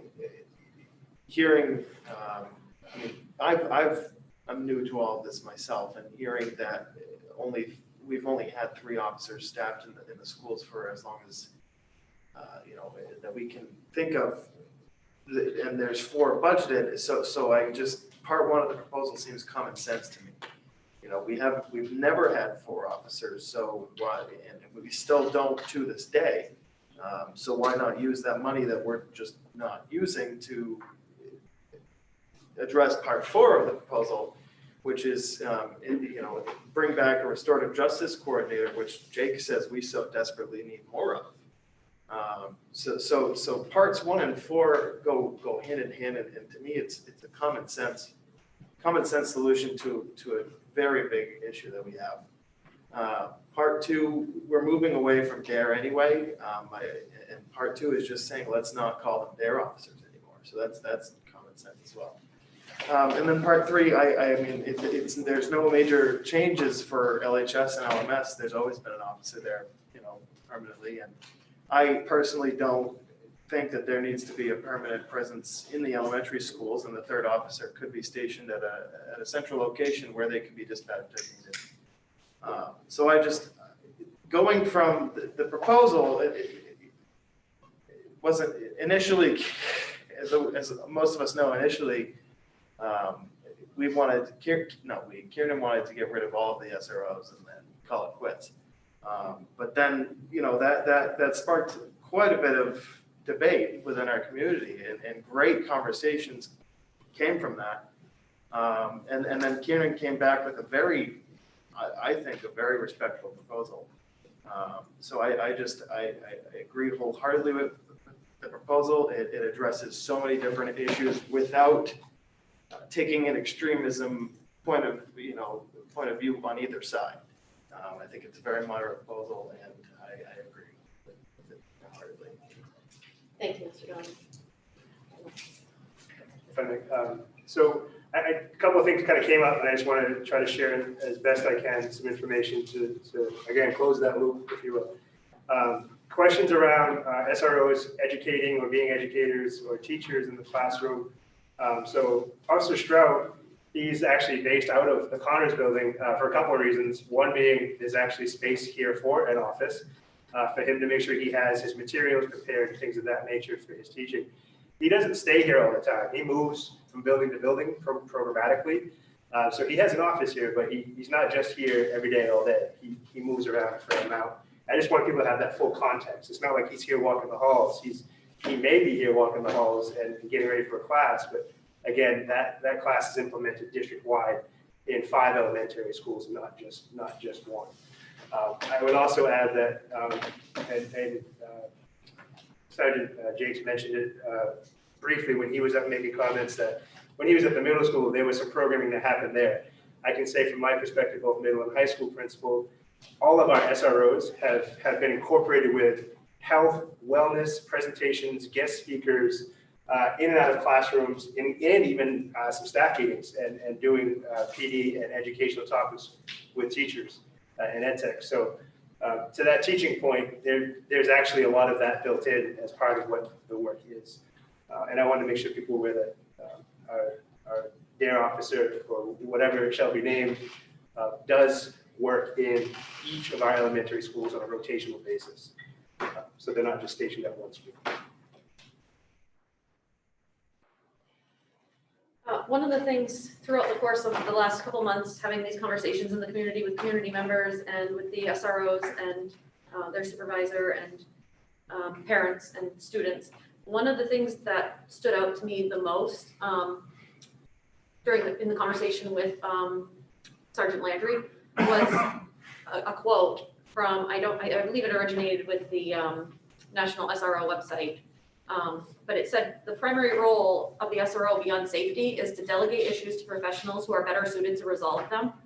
And I think that's a really important piece because we do have concerns about officers, SROs acting outside of their scope. There's a lot of talk that they are providing substance use services to kids and things like that. And I think clarifying that role and specifying that they're not actually providing those services. They're hearing that from the students, what issues are going on, and then they're referring them to the appropriate places. I think that's key to know that that's already happening. In light of that, Bobby helped me gather some information for how, what we have for services in our district. We currently had the one restorative justice coordinator that had a salary in the ballpark of 70 grand. The elementary SROs also fall in that same ballpark. We have 1 substance use counselor, 13 social workers, and 7 school counselors in the district. And they are paid a range from around $40,000 to $75,000 throughout the district. I think that a way to support our students better and make sure that we aren't setting our SROs up in a position where they have to maybe act outside of their scope is to potentially use the money from the fourth SRO. Based on these numbers, we could hire 2 social workers or substance use counselors. We currently have 1 substance use counselor for the entire district, and our community has a significant issue with drug use. So hiring a social worker and another substance use counselor for the district, I think would be a very appropriate way to spend the money. In speaking with restorative justice providers both in the community and in our school districts, I hear that it's a great initiative, but until it is implemented district-wide, it's hard to have a coordinator coordinating something that isn't at all grade levels.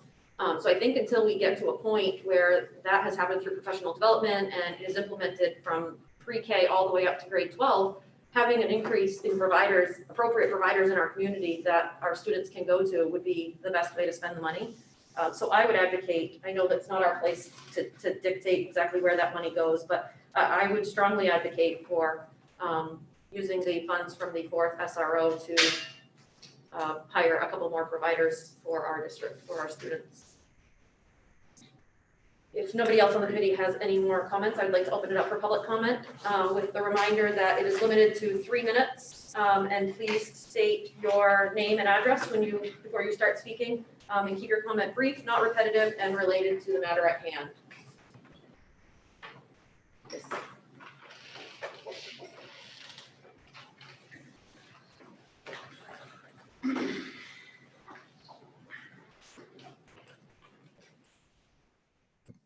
Good evening. My name is Romulo Marcoccio. I'm a math teacher at Lewiston High School.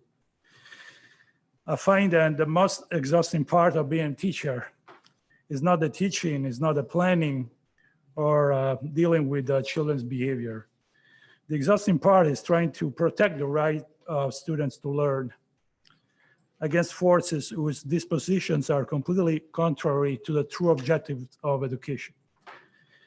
It is appalling to me that in the midst of an educational catastrophe that since March has been consolidating ancient social and economic disparities, and when quality education for all should be our top priority against social inequities we claim we wish to resist, we keep tearing each other apart. Anyway, I'm here tonight to speak against the proposal, in favor of the school resource officers, and in support of the men and women of Lewiston PD. The most common introductory argument of those who oppose the presence of police officers in schools always speaks against the superstructure and never against any specific officer. Nothing personal, they say. Well, I will borrow their exonerating premise to offer my perspective. In fact, we should support our SROs precisely because we know and appreciate the particular individuals and their invaluable work. I ask you, does national data show that Officer Stroud takes the students to the trampoline park? Or that Officer Birling is a football coach for our kids? Can you read on national reports that Sergeant Landry is an assistant baseball coach at a high school? Intangible national statistics will now help us understand what's best for our children. The relations we build define the very nature of our community, and our SROs work hard every day to foster life-changing relations. Prudence should always be our guiding principle, since all our decisions have long-lasting effects on the lives of our young people and their families. This is why I believe it would not be sensible to allow present-time inflammatory sentiments to uncritically dictate education policies, programs, or courses of action. Public discourse is vital to the advancement of our fragile civilization and must be cherished. However, our responsibility as educators is not to feed narrow and divisive political agendas, but the physical, emotional, and intellectual well-being of our students. Please listen to the voices of very people whom the SROs serve, students and families. By eliminating SROs, we will lose strong advocates for our students, and most important, a pivotal opportunity to work together as a community. Thank you.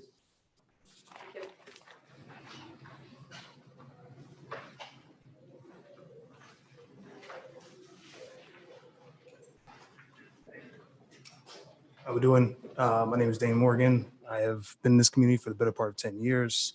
I've served in the U.S. Navy. I've been a Master at Arms, which is basically military police. I've worked alongside Elgin Physic as a coach as well. I've seen some of the great things that we've done together in our community. My first argument, I appreciate the MOU that was developed. As we know, the state of Maine has never had one. So this has been kind of the initial piece of this was the MOU that's there.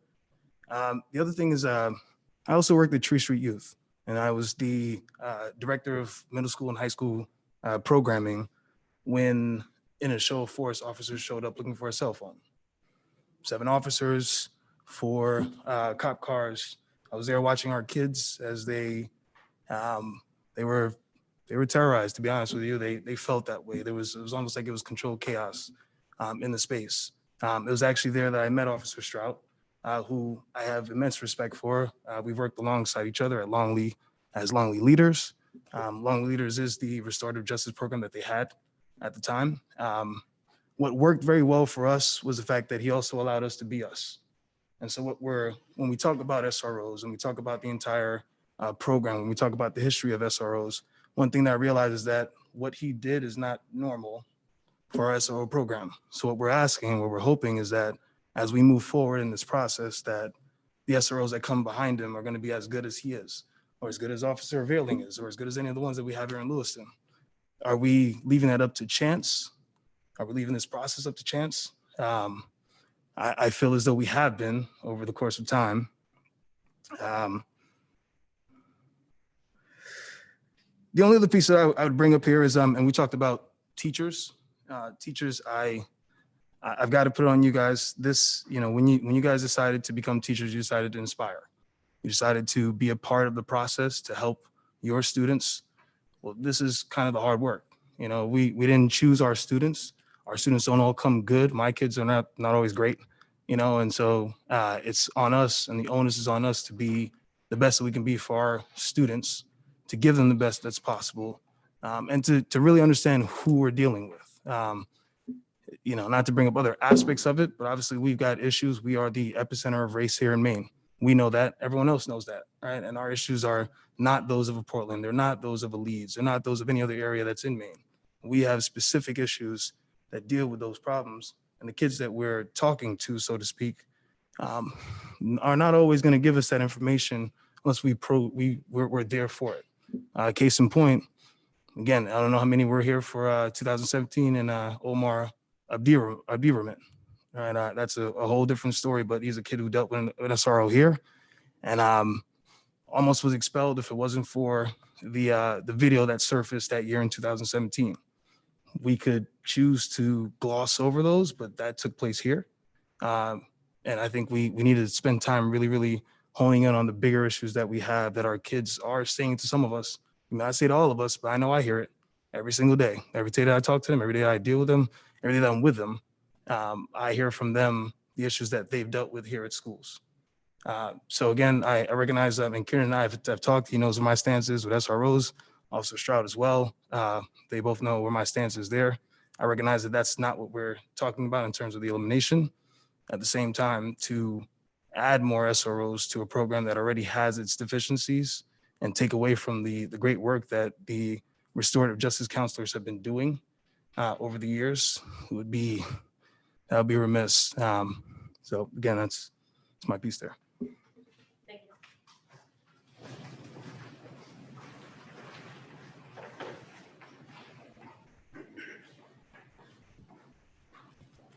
Good evening. My name is Liza McLemore, and I am the Assistant ELL Director for Lewiston Public Schools.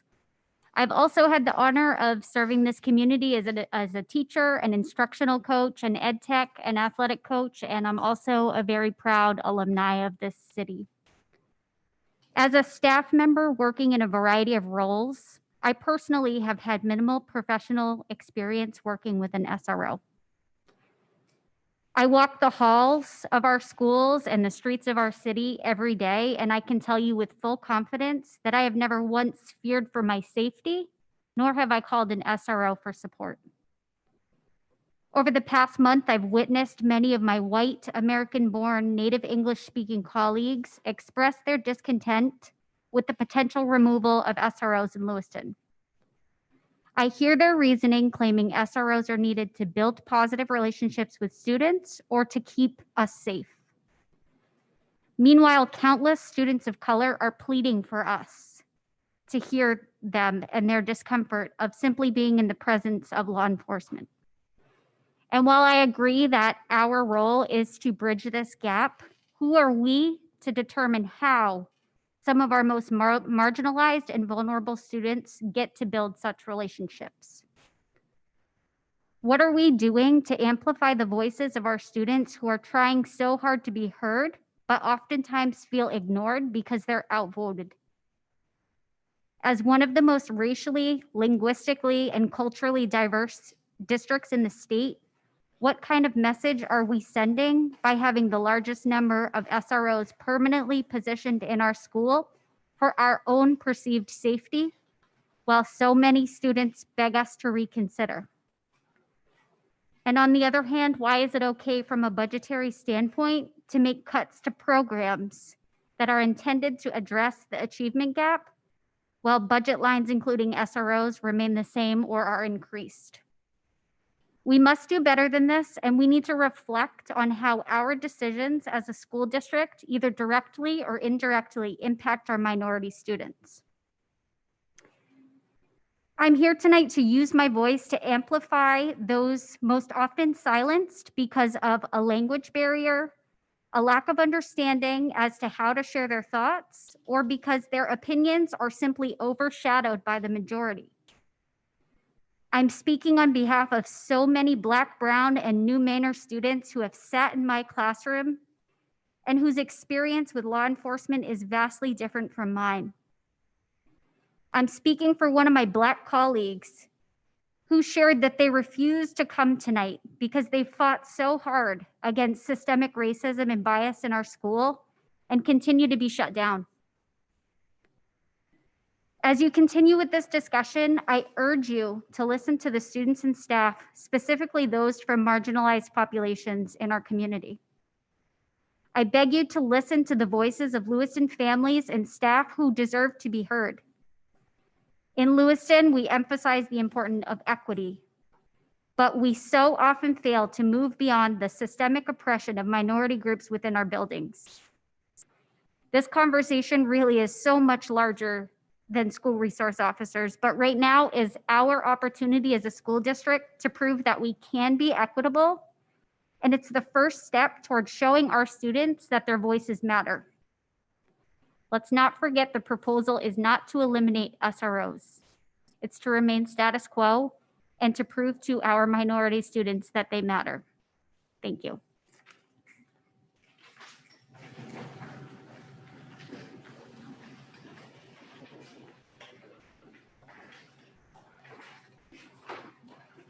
My name is Aisha Hall. I am a resident of Ward 1. I have 2 students in the Lewiston Public School District, and 6 months ago, maybe a little bit more than that, I was hired as the Social Emotional Learning and Equity Resource Coordinator. I sent out a letter to the committee around July 12th, but I still believe most of this to be relevant, even though we've addressed a lot with our MOU and with some of your comments. Dear Lewiston Public School Committee and the Greater Lewiston Public School community, I have so many questions. First one is, can we put our feelings of fear, frustration, concern, and even outrage in its proper context so that we can do a better job of planning for our students' health and safety? Next is regarding the DARE program. Are we really debating this aspect of the proposal? DARE started in 1983 and lost federal funding in 1998 when follow-up studies found that higher rates of drug use amongst former students who participated in the program than those former students who did not participate. And of course, there may have been studies to counter this finding, but it's been 22 years. In that time span, we found some evidence to support about how our most vulnerable students are negatively impacted by an officer's physical presence throughout their school day. At the very least, we should consider ways the district could update its plans for more effective use of our SROs currently employed, plans that consider students being put at risk. I took this job believing that our district is concerned with ensuring the health and safety of all. The presence of SROs in our buildings and the incident response protocols should be reviewed regarding equitable practices, just like every other entity connected to our educational community. As the Equity Resource Coordinator, I moved to ask, what exactly are we debating? What exactly is the root of the pushback on our fellow committee members' proposal? In the nearly 2 decades since Columbine High School massacre and in the aftermath of the numerous school shootings that have occurred since, police officers or school resource officers have become a common presence in the hallways and the grounds of high schools, middle schools, and even elementary schools. I personally remember a sense of ease in May of 1999 when additional officers were stationed at my suburban South Carolina high school. Security cameras were put out in front entrances and security got tighter. As a new girl from New York City at the time, I had already been used to excessive police presence. It was a very scary time for me. But today, a new danger threatens our halls. The line between disciplinary and criminal matters have grown blurry. Columbine is a distant memory to most of today's students. As our society debates police brutality and the grown-ups react in fear, many of our kids don't feel safe. Many of our kids feel threatened, on guard, and restricted in an environment where there should be intellectual liberty and innovative curiosity. Furthermore, while Black and brown boys and girls feel the brunt of these outrageous SRO statistics and our time-consuming debates, our white children can't be left out of the conversation. They too are exposed to the normalization of bias, discrimination, and violence against Black and brown individuals that would likely be perpetuated for the next generation if we don't help them change the narrative. What are we teaching our children? Is it that fear wins over proper planning and preparation? We lost our restorative coordinator position in June, and instead of planning to replace the role, we are debating more security officers. What are we teaching our children? Why aren't we figuring out a way to fund the next phase of work that Ryan Anderson of Restorative Justice's Maine, 3 years of work potentially muted by inconsistent planning? This doesn't sit well with me. My first meeting with our mental health task force a few weeks ago, or at this time, a couple of months ago, I found out that we don't have an active crisis prevention and intervention plan for our district. Why are we not putting the time and resources into this instead of debating over a solution that could potentially do more harm to our most vulnerable students than overall good to our community? There are other solutions for the concerns we are attempting to assuage by maintaining a 4th officer spot. This letter is full of unanswered questions. A lot of them have been answered a little bit since I've been here at this meeting. But these questions may cost our students in a big way down the road. Please consider and respond with the resources that we already have in place and choose to react by disseminating Please see beyond the big feelings of our community's well-meaning adults and consider the big picture for our next generation of fearless innovators we influence with our decisions about their learning environment. Thank you for all you're doing for our students.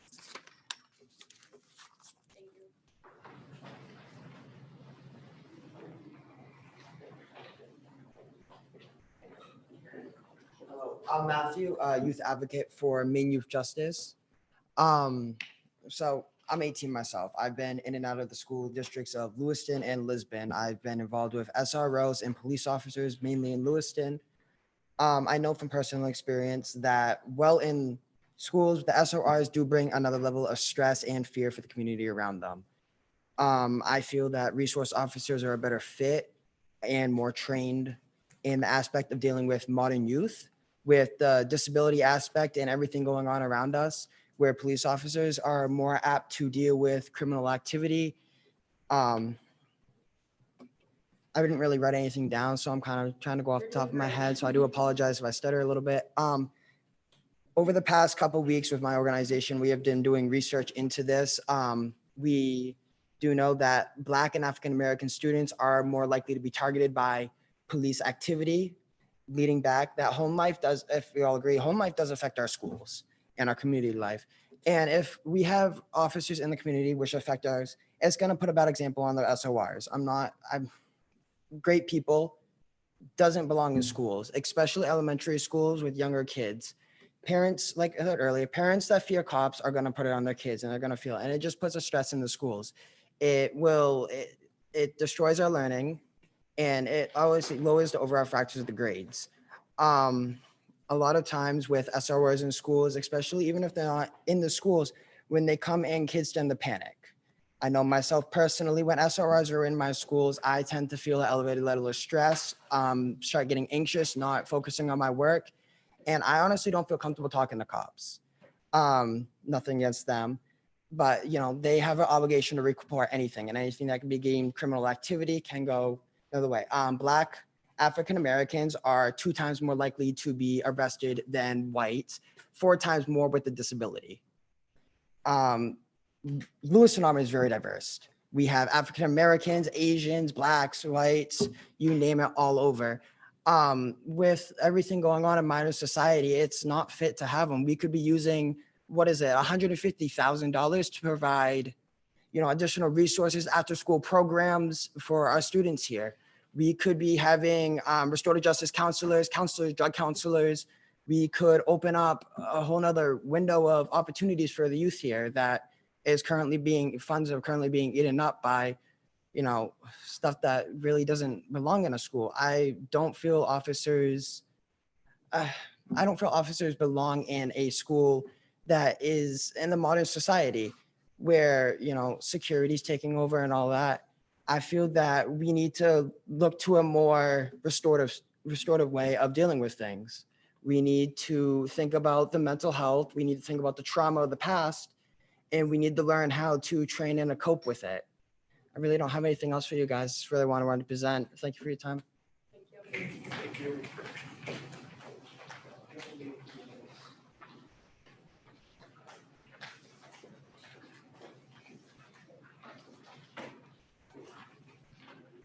Hello, committee and fellow citizens of Lewiston, Maine. I appreciate this opportunity to speak with you.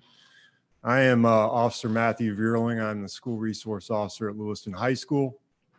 Since my assignment started there a little over 3 years ago, I can tell you that I have enjoyed learning and loving every kid in that school. I will tell you that it is my belief that some on the committee's ends to the mean here is to phase out the SROs totally. That is my opinion. I believe that this is only the first snippet, and that year after year, you will see more SROs cut as it occurs. I wanted to tell you something that is important to me and why it is important that we have SROs in the school. It's to build community relationships. It's to try to build trust. I listen to their point of views and they listen to mine. It's so that we can make a world a little bit safer place. And I think if you here on the committee would speak to any of the children in the school, you would probably hear them say this one thing to you, which is something I say to quite many of them. Can you imagine if we all liked each other? Can you imagine if we were all happy and it started in just one school and it bred out to the next schools and then into the community? And the next thing you know, the entire city of Lewiston likes each other. There's no politics. There's no right, no left. No ill feelings towards your brother or sister. Now, I stand here today in front of you a little bit emotional, and I'll tell you why. We're talking about one of my brothers that I've worked with for almost 23 years. who's put his heart and soul into a program that everybody here says doesn't matter anymore. That may be the case. And maybe it does need to change or be fine-tuned. But I will tell you this, taking Officer Ken out of the elementary schools will be a big mistake because those relationships start there. I can't tell you how many students come up to me in the hallways and ask me about Officer Ken. High school students asking me about their DARE officer. How's he doing? It amazes me. I never had a DARE officer. I never had an SRO. It was a different time in the 80s. The whole premise of SROs in the schools is over-encompassing. You can't even imagine the lines that it has. It's not just protection. It's not just counseling. It's not just guidance. It's just not father figure, brother, friend. It is such a large compass that if you begin to chip that compass away, somebody in the school is going to lose something. I receive phone calls on my personal cell phone from students asking me how I am. I receive text messages from graduated students who want to check in. I give them much advice and guidance and love and support and tell them to chase their dreams. I sit in my office 20 minutes a day, 3 days a week with a graduating senior last year to help him practice his VASAVAB test so he can go into the military. So many things that we do that you as committee members have never come to review or watch. I've had one of you in my school to see what I do. Nobody else. No learning about what we do on a day-to-day basis. I think in order to make these kind of decisions, you should first educate yourself as to what we do day to day. I would really press upon the committee to go with the memorandum of understanding option, not to cut SROs at this point, and revisit it down the road. And I strongly urge each and every one of you to come into the school and walk with me for the day. See what I do before you make a decision that's going to change hundreds and hundreds and hundreds of kids' lives. Now, I'm not the savior by any sense, but I am very proud of the work I do. And I love each and every one of those kids. I've had kids spit in my face. And just recently, that kid that spit in my face gave me a hug. They're graduated now. They made a mistake. And I received their hug. That's all I have to say about that. I hope you guys really make the right decisions here. Also, one last thing. I just want to quickly touch base on this because we're not just police officers. We didn't just go through the police academy and get a badge and say, look at me. I can go out and write speeding tickets now. No, our continued education goes on and on and on. Now, this is a snippet of my training over the last 23 years that specifically involves schools. But I'm a basic school resource officer trained through NASRO. I'm a teacher, instructor certified in the teen brain, teaching the teen brain. I have critical stress training. I'm certified in responding to emotionally disturbed persons. I'm certified as a crisis intervention trained mental health and de-escalation. School and workplace violence training. Obviously, I'm trained in advanced law enforcement rapid response training, which refers to active killings. Advanced Dallas threat instructor training. I'm CEPTEB certified, which is crime prevention through environmental design, trying to find environmental design that makes schools safer.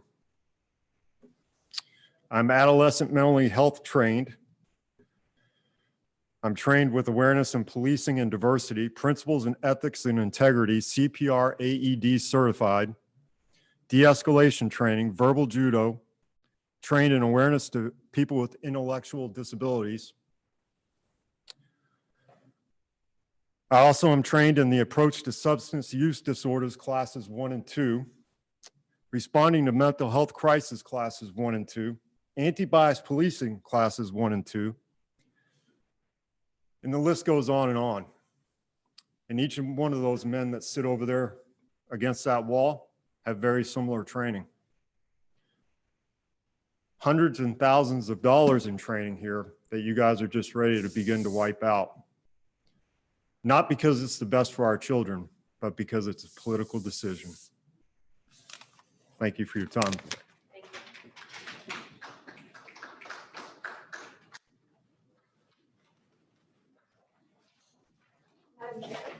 Just a point of order that we continue to enforce the 3-minute rule as there are so many people here to speak. Yes, we'll be doing that universally, regardless of which side people are speaking on. What?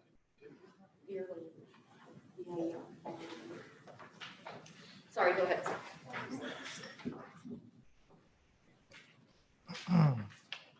Aiden Abdi from Lewiston, Maine.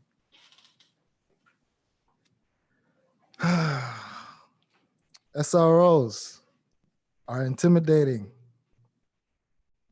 They're the first point of contact with the system for the youth, for those who have never dealt with the system. Police are not trained to be in schools.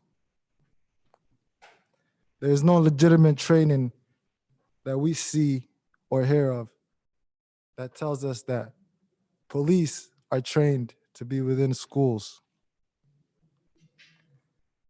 For a kid who's never saw a gun before, to walk into a school and then see the man responsible for your safety walking around with a gun, and for you not to even have the understanding of what a gun is and what it does. Tools like that should not be around kids and in schools.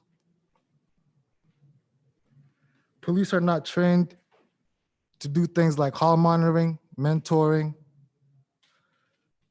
And if they are, this role doesn't need to be a police officer. At the end of the day, teachers are responsible. We should move these funds that are being used for school resource officers, for substitute teachers, actual hall monitors. You see these men with these green vests on? They did a pretty great job tonight, keeping us all safe, leading us into the building, showing us where to go, where to be. I applaud them. Schools need to center their students. We all come together as adults and teachers and policemen, and we sit here and we discuss what our students need. And I look in this room, I don't see much students. Throughout my life living throughout this community, I've never encountered a police officer who's tried to help me get home or get where I'm supposed to go. I was in class, there was always a school resource officer, or I was in school, there was always a school resource officer watching over me, telling kids to get to class, things that a teacher can do, you know? So I never paid much attention to school resource officers until I realized there was an incident in class to where a teacher felt her power was undermined by a student or fellow students, to where she touched the classroom telephone to hit up the school resource officer. And just like that, kids were like, oh my goodness, all right. I gotta get on my toes. I gotta be on my tippy toes. I gotta sit down. I gotta learn. I gotta do what I'm supposed to be here to do. All because the teacher reached for the phone and said, I'm gonna call the school resource officer and he can deal with you. So there, right there, the teacher, she used the school resource officer to overpower the student, to where instead she could have figured out what was really going on. That student could have woke up on the wrong side of bed. That student could be having trouble at home with family. Without even questioning that, she jumped straight to the school resource officer. And no parent wants to come to school and get a call from the principal and be told they need to come to a school resource officer's office and pick up their kid with a ticket.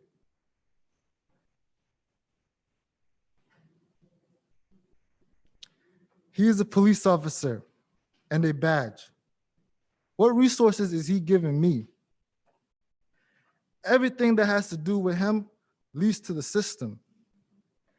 Either I become a police officer or I'm arrested by one and put in the system. No one wants to be approached by a police officer in school or outside of school. SROs send a message to kids that if you mess up, you are going to jail.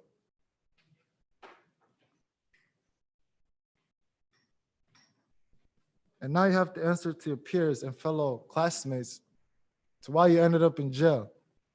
Can I go to jail and come back and go to the same school and still feel like I'm safe and I'm protected and that I belong in this school? I don't know. You answer that question.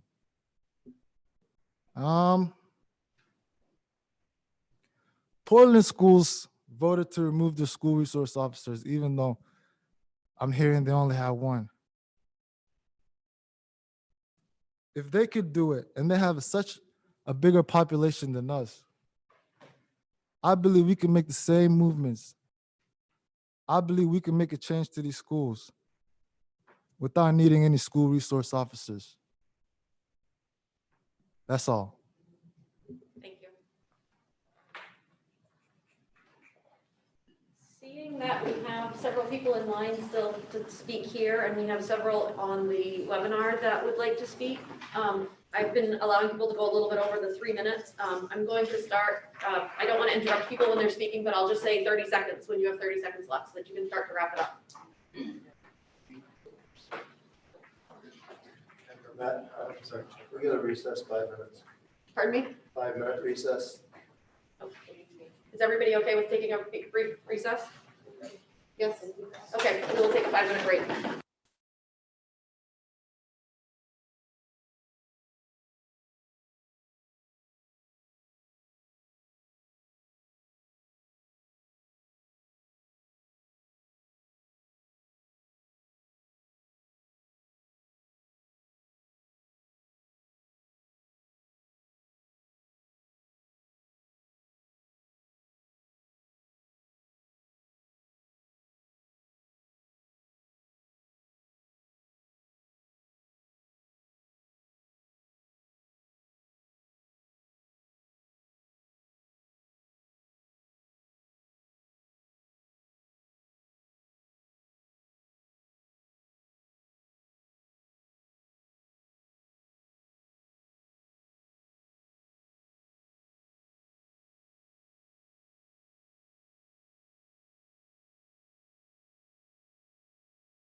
All right, sorry, you can proceed, Sorry. thank you. Sorry. My name's Ross Gilchrist. I'm the head custodian at Geiger, and I live in Ward 4. As a head custodian for the Lewiston School Department for the past 14 years, I feel it's in poor judgment to pull any school resource officer from any of our schools, as well as it being detrimental to the children who see them on a daily basis. Whether good or bad, these interactions are creating a lifelong relationship that help children, no matter what the age, to become better students, citizens, and friends. Before my son left for the Air Force, he had sat down with the SRO at the high school who had worked in the same job my son would be doing. The SRO gave my son valuable advice that helped him immensely. It's interactions like this that are oftentimes unnoticed or disregarded, but play crucial roles in the lives of students that can shape their future for the better.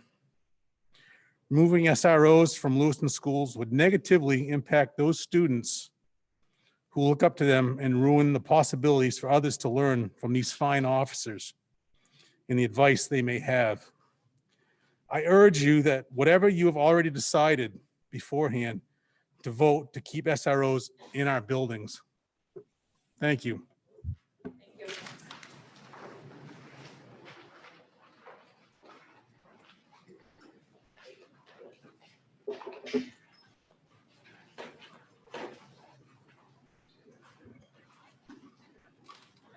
Hi, my name is Bridget Morse, and I am a kindergarten teacher at Geiger Elementary. And I have emailed you all the public, but I wanted to stand here and speak on behalf of our SOR officers. Because of Officer Ken, he's come in, he's talked to my students about stranger danger and safety and traffic safety. And yes, I know people are like, oh, those are all things teachers could do, but they could. But we also built a relationship. Because of Officer Ken, I was able to have Officer Hood come in 2 years in a row and bring in the canine ICE. He read a story about the bond between an officer and their dog. The children then were able to interact with the dog. I have beautiful pictures in my classroom that I would love for all of you to come in and see.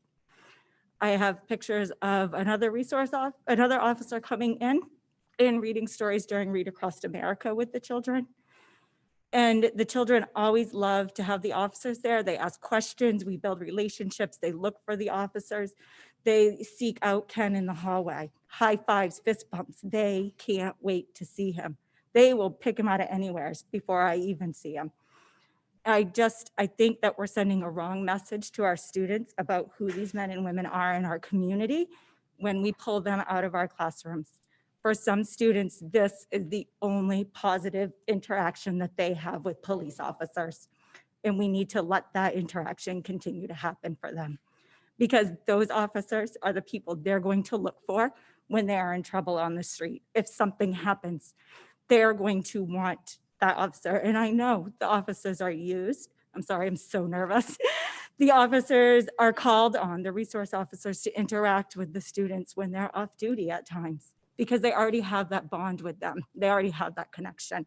I just ask that you really think really hard and long before you decide on your decision tonight. Thank you.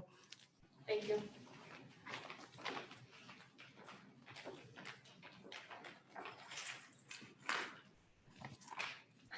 My name is Kaylee Sullivan. I am a second grade teacher at Geiger, a resident of Ward 2, and also a parent to an incoming first grader.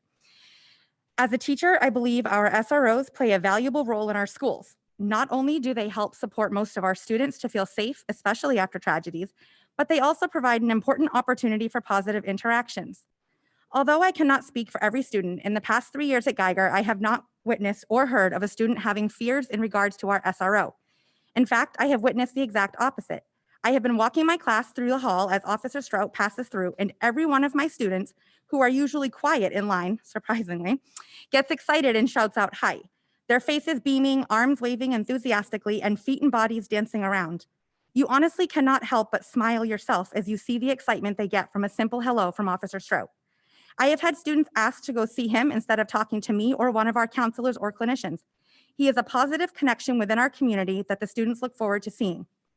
I have had students who have had loved ones removed from the home by the police due to different situations. These instances have led to the students having a negative attitude and distrust towards the police. Because of the presence of Officer Strout in our school, these students have been able to have exposure to a different type of interaction with the police, which have allowed them to have additional experiences to help form a more well-rounded opinion of them. I have seen firsthand how this interaction has allowed students to change their perception in a positive way. For one student in particular, it was their interactions with our SRO, not the school clinician, counseling, or classroom interventions and accommodations that they were receiving, that helped them to make this growth. This change in perception was what was needed in order for any other part of their plan to begin to be effective. Recently, there have been some tragic events in other parts of the country. Although these events raise a lot of emotions, and rightfully so, we need to remember that we are not them. Lewiston is one of over 19,000 towns in the United States. Our Constitution was created to limit the federal government and give more power to state and local governments. Although we can empathize with and support other cities that are struggling right now, we need to make decisions for Lewiston that reflect what is happening here and what is needed here. Mr. Madras Collins himself, while speaking with News Center Maine back in July, said, quote, "This is not to say that our individual officers are the problem. Some of the most compassionate, empathetic people in our police department choose to become school resource officers. And frankly, I wish every police officer was more like the folks who work in our schools. It's not about them, it's about the system," end quote. What system? Minneapolis, Louisville? We should be focused on Lewiston. And if we were, we would see that we would see what those of us who are see. SROs who are a positive presence in our schools. I urge you to make the best decision for Lewiston students and vote against this proposal. And I just want to add that Lewiston teachers have been tasked with not only teaching academics, but also working to undo biases that our students come to school with every day. And I feel that we cannot focus those biases only on race, but students come in with biases against police, and we need to be equitable and undo all biases, including those against the police and SROs. Thank you.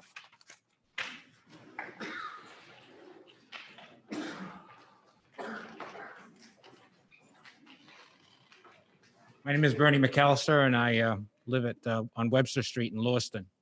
I'm a retired police detective with 38 years of service. I was a DARE officer, and I worked tremendously with the Lisbon School Department for many, many years. I cannot say enough about the importance of school resource officers and DARE officers in schools. And I understand DARE changed when I first started DARE in the early 80s. It changed dramatically from what it is today. And that's a good thing. Things do need to change, and I'm not suggesting we don't change and that you don't look at those things. But what I am suggesting is that the officers who build relationships is hugely important. As a police detective, I had the responsibility of investigating hundreds and hundreds of child abuse cases during my 38 years in law enforcement. My relationship with those children oftentimes was in positive rapport because of what had happened with those officers in the school. Children who are in crisis, who know a police officer, and I can break the ice by interviewing them as to what's happened, is hugely important. I strongly suggest you continue to support the school resources here in Lewiston, Maine, and I'm fully supportive of them as well. Thank you.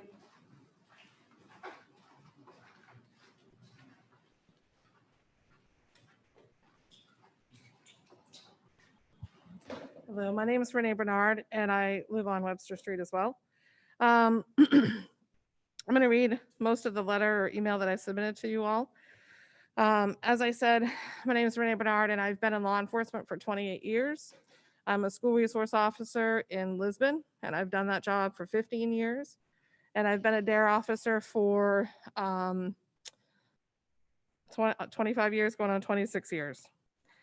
I'm writing in support of the school resource officer positions that are currently in place in the Lewiston Public Schools.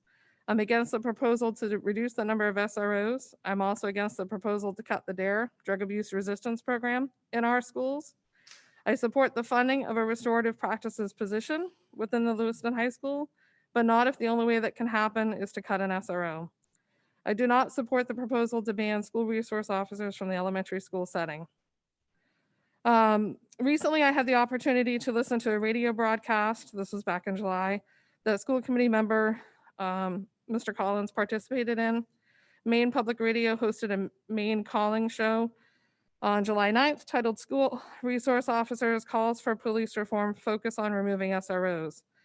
Mr. Collins was a call-in guest. When asked why his proposal called for the end of the DARE program, Mr. Collins stated that his view was the program was ineffective and outdated. He continued to state that it doesn't work and it's a holdover from the days of the drug war. He then stated, I think our entire society is moving away from that kind of mentality. He continues saying, reality is we have to be honest with kids about the impact of different drugs, and he expressed the need for transparent communication with students. Finally, he stated we need to educate them with the best scientific and medical evidence, and that is not what DARE does. I respect that Mr. Collins is entitled to his opinion. However, when he is a member of the school committee, I'd expect him to at least be informed. The Drug Abuse Resistance Education Program is the most comprehensive drug prevention curricula in the world, taught in thousands of schools throughout America's 50 states and its territories, as well as in 50+ countries, reaching more than 1.5 million students annually.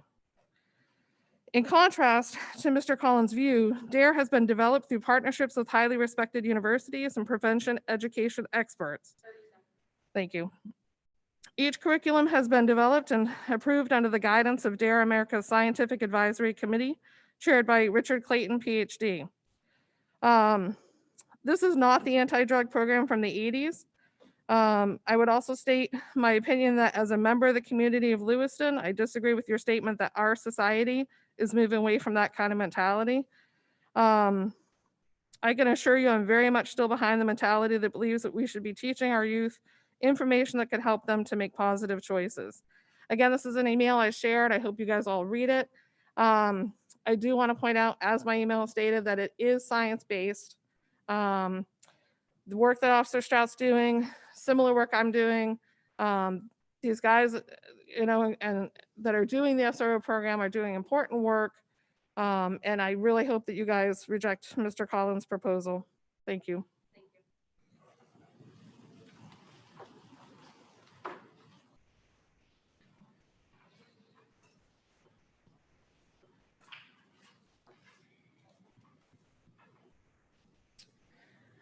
My name is Sarah Morin, and I live at 22 Glory Avenue in Lewiston. I'm a Lewiston resident, and my children have grown up in the Lewiston school system. For those of you here tonight that don't know Lewiston personally, let me tell you something. Our teachers and our staff are amazing. When Lewiston teachers, janitors, school nurses, Lewiston administration, students and parents tell you how important the SRO program is within our schools, please listen. When you have Lewiston community members, city council members, the mayor and the sheriff telling you how beneficial our school resource officers are and their programs, please listen. It is these leaders that see other communities without the SRO programs. We have the benefit of these programs in place. Other cities are envious. They know what their schools are in need of and they can't get it. We are the lucky ones. Officers within our schools are so important. They create positive interaction at a young age. The contact these officers have with students is amazing and it's long lasting. My husband was in law enforcement for years. He still has people 13 years later that approach him. They comment on an interaction he had with them. They sometimes tell him how his talks turned their life around. Likewise, the positive impressions our SRO officers have on our students is life-changing. Also, our SRO officers are involved in youth extracurricular programs. They go to Lewiston school games and events. They have purposely and willingly immersed themselves into our Lewiston school family because they care about our school and our community and our young citizens. Having SROs in the elementary school is done on purpose and it's done with intention. It builds a strong, positive relationship. It builds them strong and it builds them early. It is then fostered through the DARE program, and then that strong foundation continues through each school that they enter. It creates a bridge and a point of contact when things happen with kids inside and outside of school. Furthermore, positive police contact transfers to lower crime rates and prevention in all avenues that our youth faces. This agenda item, if voted through, is slated to take effect in 14 days during a pandemic. What is the plan for all the gaps that this proposal, if it gets passed, is going to create? How are we going to fill those gaps? And let me remind you, we're a city with a large opiate and drug crisis. The school resource officers gave presentation to last year's school board. They complimented our officers. There were no complaints and there were no pain points. So what could possibly have changed in a year to go from applause and praise to criticism in this proposal? I'll tell you what, law enforcement is a politically charged topic. Some members are looking to change Lewiston schools to follow other schools. We are not them. We are Lewiston. We, the city of Lewiston, have a successful SRO program. Your job is to create policies and endorse programs that support our teachers, our administration, our students, and our schools. The vote is simple, and I hope you reject this proposal.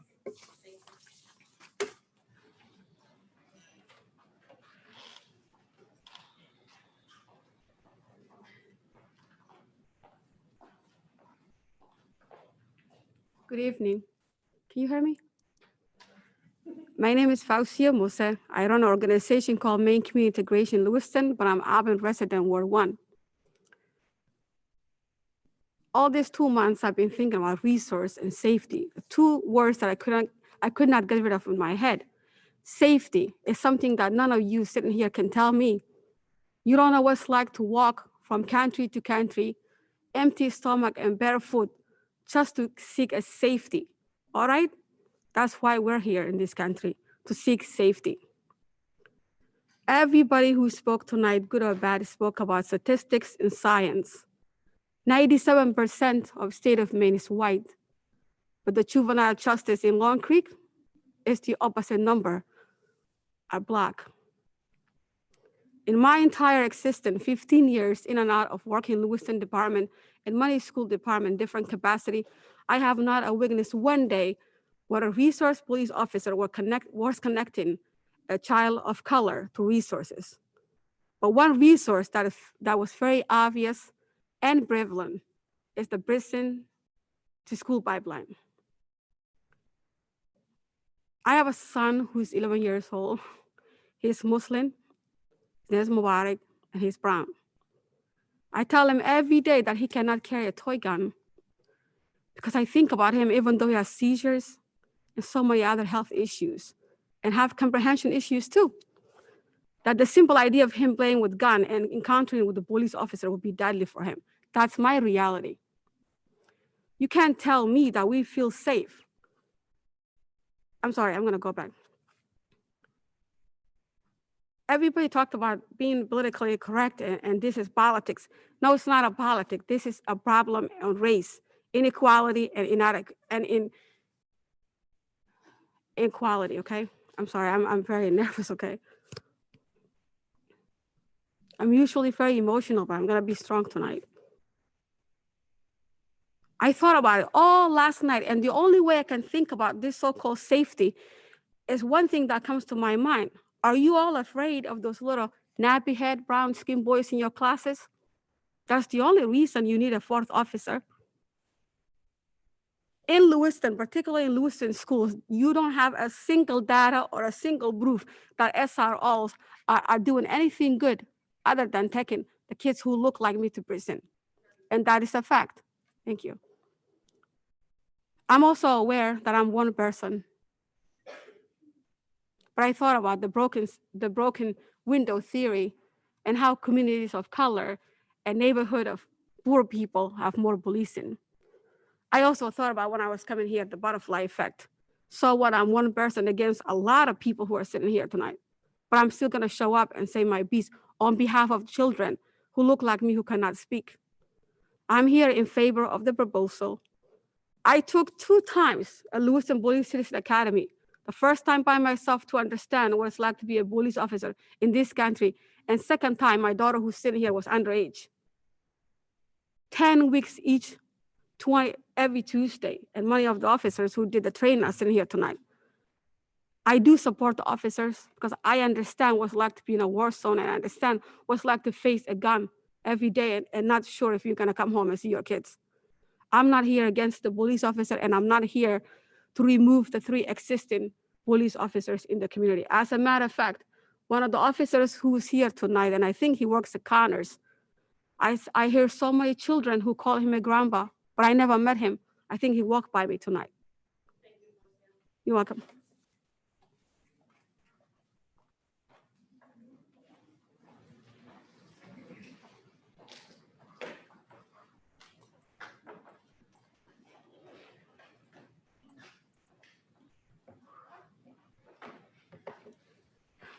Good evening, everyone.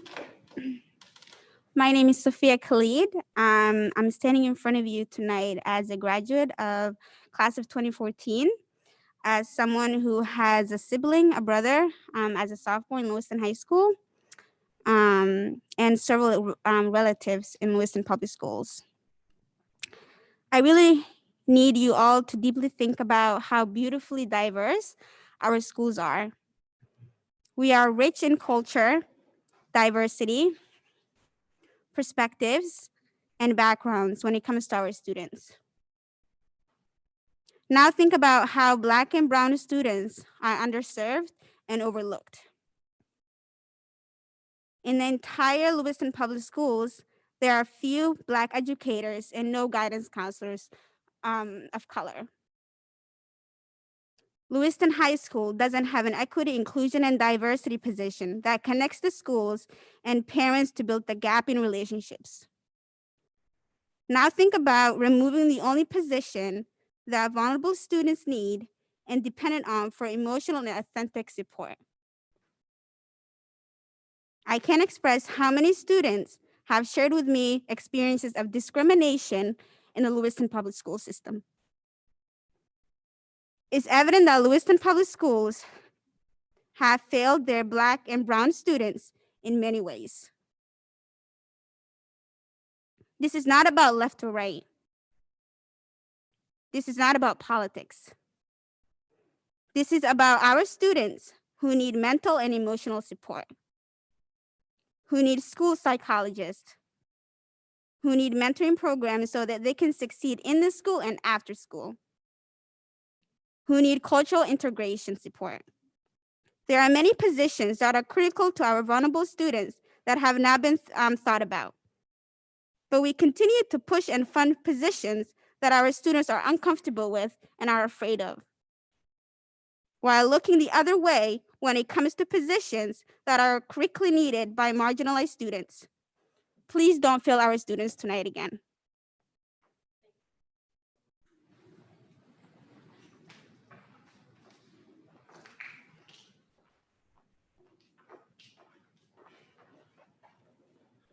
Good evening.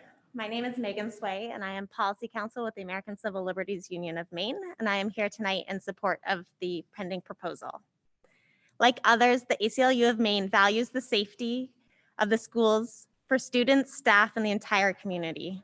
This is why we support the proposal to replace one SRO position with a restorative justice coordinator. Reducing the number of school resource officers by one will not decrease school safety.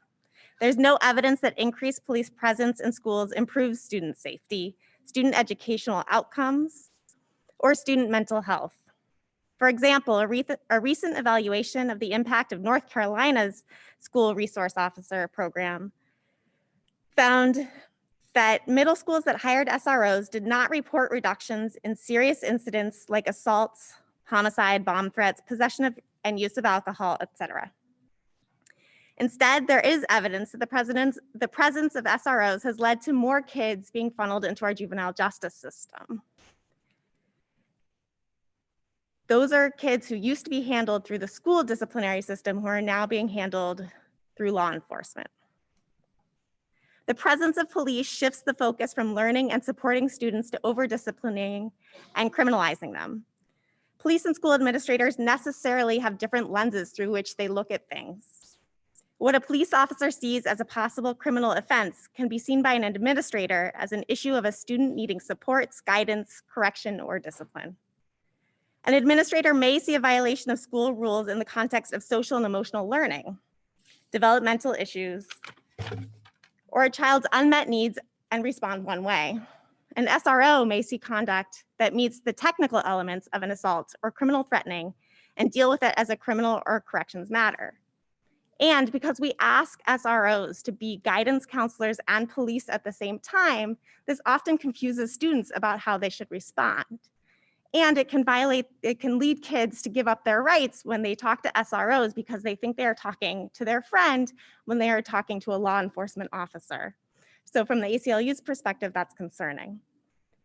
Students of color, including in Maine, are more likely to be referred to law enforcement and more likely to be arrested at school.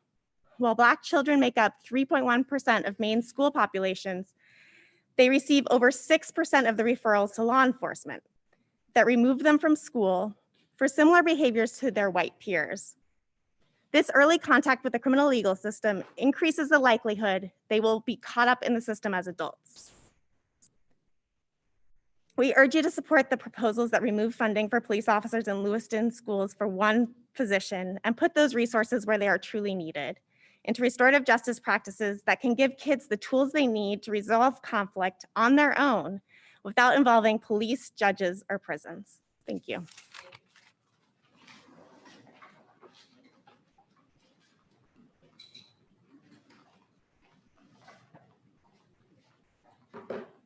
Good evening. Thank you for letting us speak tonight. I just want to say first, I want you all to stop and reflect on this image that is permanently embedded in my brain.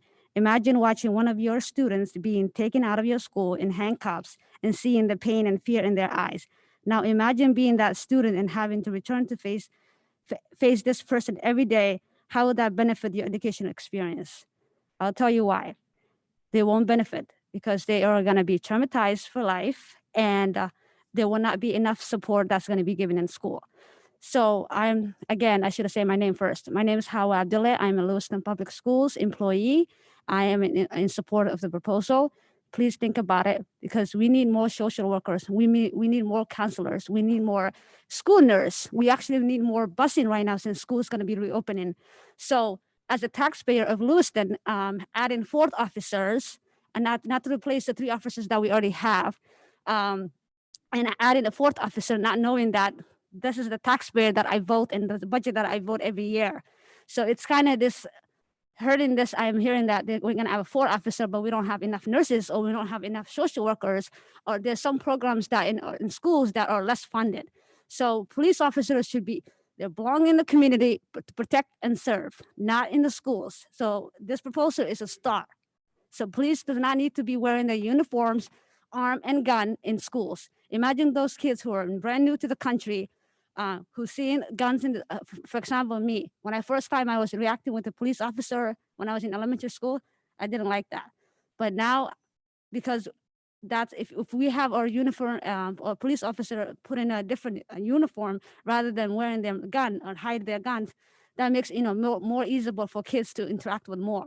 So for all the school committee here tonight, I urge you guys to think about the proposal and get rid of the 4th officer that's already been hired, which I heard. And then we need to also have a restorative justice practice at every building, not just one, each building. So that's it. Thank you.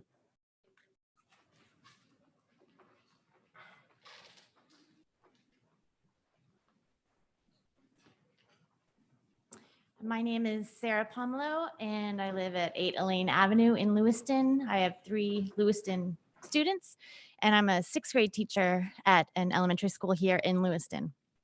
So because I teach 6th grade, I have direct involvement with DARE officers because that program is taught to 6th grade students. So I just thought it would be good to give you my insight as to what happens with that program. The officer does come in and actually usually kind of just has a meet and greet with students and spends time getting to know them. He shares his story, and which is typically quite eye-opening for a lot of those students and kind of eases their mind, so they tell me. And then he teaches curriculum, but not just the DARE curriculum. However, I do just want to point out that they all have a workbook that they do some work in, and then they even write a paper at the end that involves them going into the research, the science-based, the drug looking at that, the brain health, all of that that's in the workbook that he talks about. And so they do get that aspect with these resource officers, but they also get the relational building. Sorry, I gotta get my notes. And I guess above and beyond that, though, are the relationships that are built with students of all colors, students of all achievement levels. There are relationships there that I have seen and I've been teaching 6th grade, I think, for 4 years. So I taught 5th grade before that. So I just wanted to give you a little picture of that, of what the SRO officer does with 6th grade students in the classroom. I'm in the classroom during the program, so I do see what happens during that time.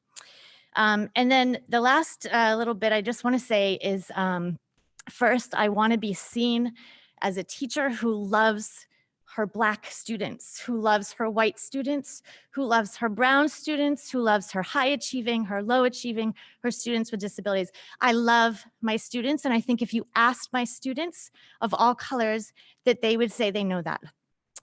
We've heard tonight that relationship building is crucial. Restorative justice that's what you do, and you build a relationship that you can discuss conflict with and close that loop and come back together and be in a right relationship to move forward in your learning.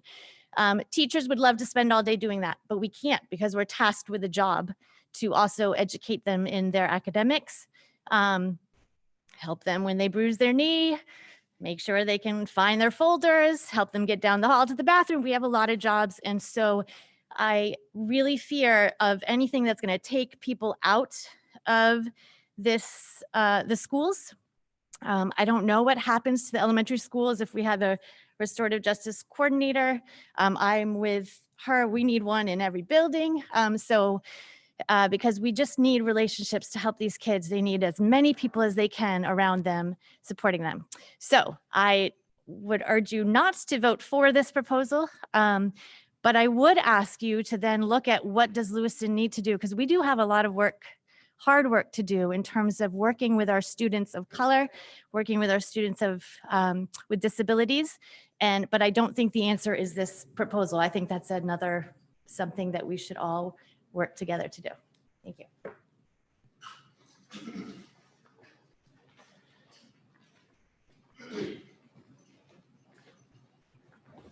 Janet Bowden, Ward 2. I actually submitted this email already to public comment, but I figured I'd save Jake the the reading of it. So I'll just go ahead and read it. I'll be quick since you've already read my initial emails. And I'm pretty sure that everyone in this city knows my stance on this issue. Please do not approve any motions that eliminate SRO Strout from our elementary schools. His friendship, guidance, and authority is more important now than ever. A compromise of eliminating the 4th SRO, while not ideal, is fair. Choosing a different social drug awareness program is fair, but telling a beloved member of the police community that the work that he's put in with our youth and the chosen career path is somehow unnecessary, is dangerous, or worthless is just ignorant sounding. I wholeheartedly support Officer Strout and the rest of our SROs.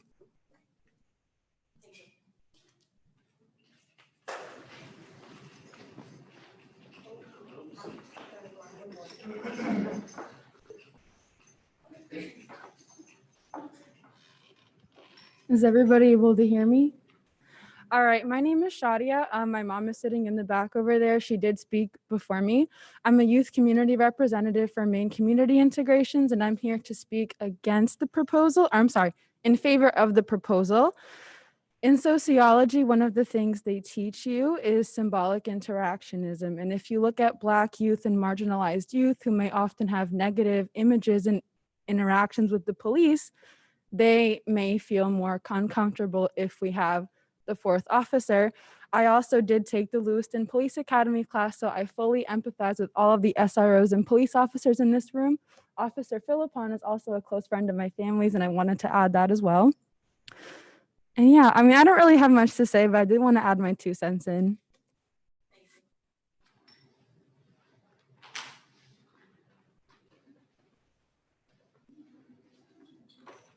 Hi, Ronnie Parity, 82 Prospect Avenue. I work for the Lewiston school system part-time. I've been here as a school nurse part-time, and I was a school board member for 12 years. I stayed home and listened to what was going on, and I had to come in and speak. I support the SROs. I worked with them as a school nurse, subbing as a school nurse, and I've seen what they do. They don't just, the kids like them. They helped me out as a school nurse, and I worked in the high school. And what I'm saying to you school board members, until, as a school board member, I went into the schools and visited the schools, every single school. The 12 years I was on the school board, and the teachers that have been around here know that.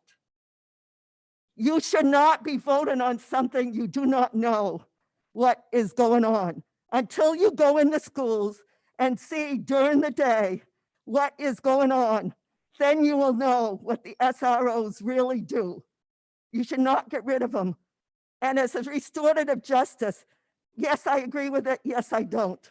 I've been in the schools when I've seen restorative justice not work with students. And I can give you an instance at Martell School where I saw it didn't work. And the SROs helped me even when I was a public health nurse, working with this community. When I come into the high school to have to give medication to students for TB and everything else, they were the ones that helped me if I needed to get a student. So you should not be voting if you have not seen them work. Please don't support this thing. Keep the SROs until you know what they really do. Thank you.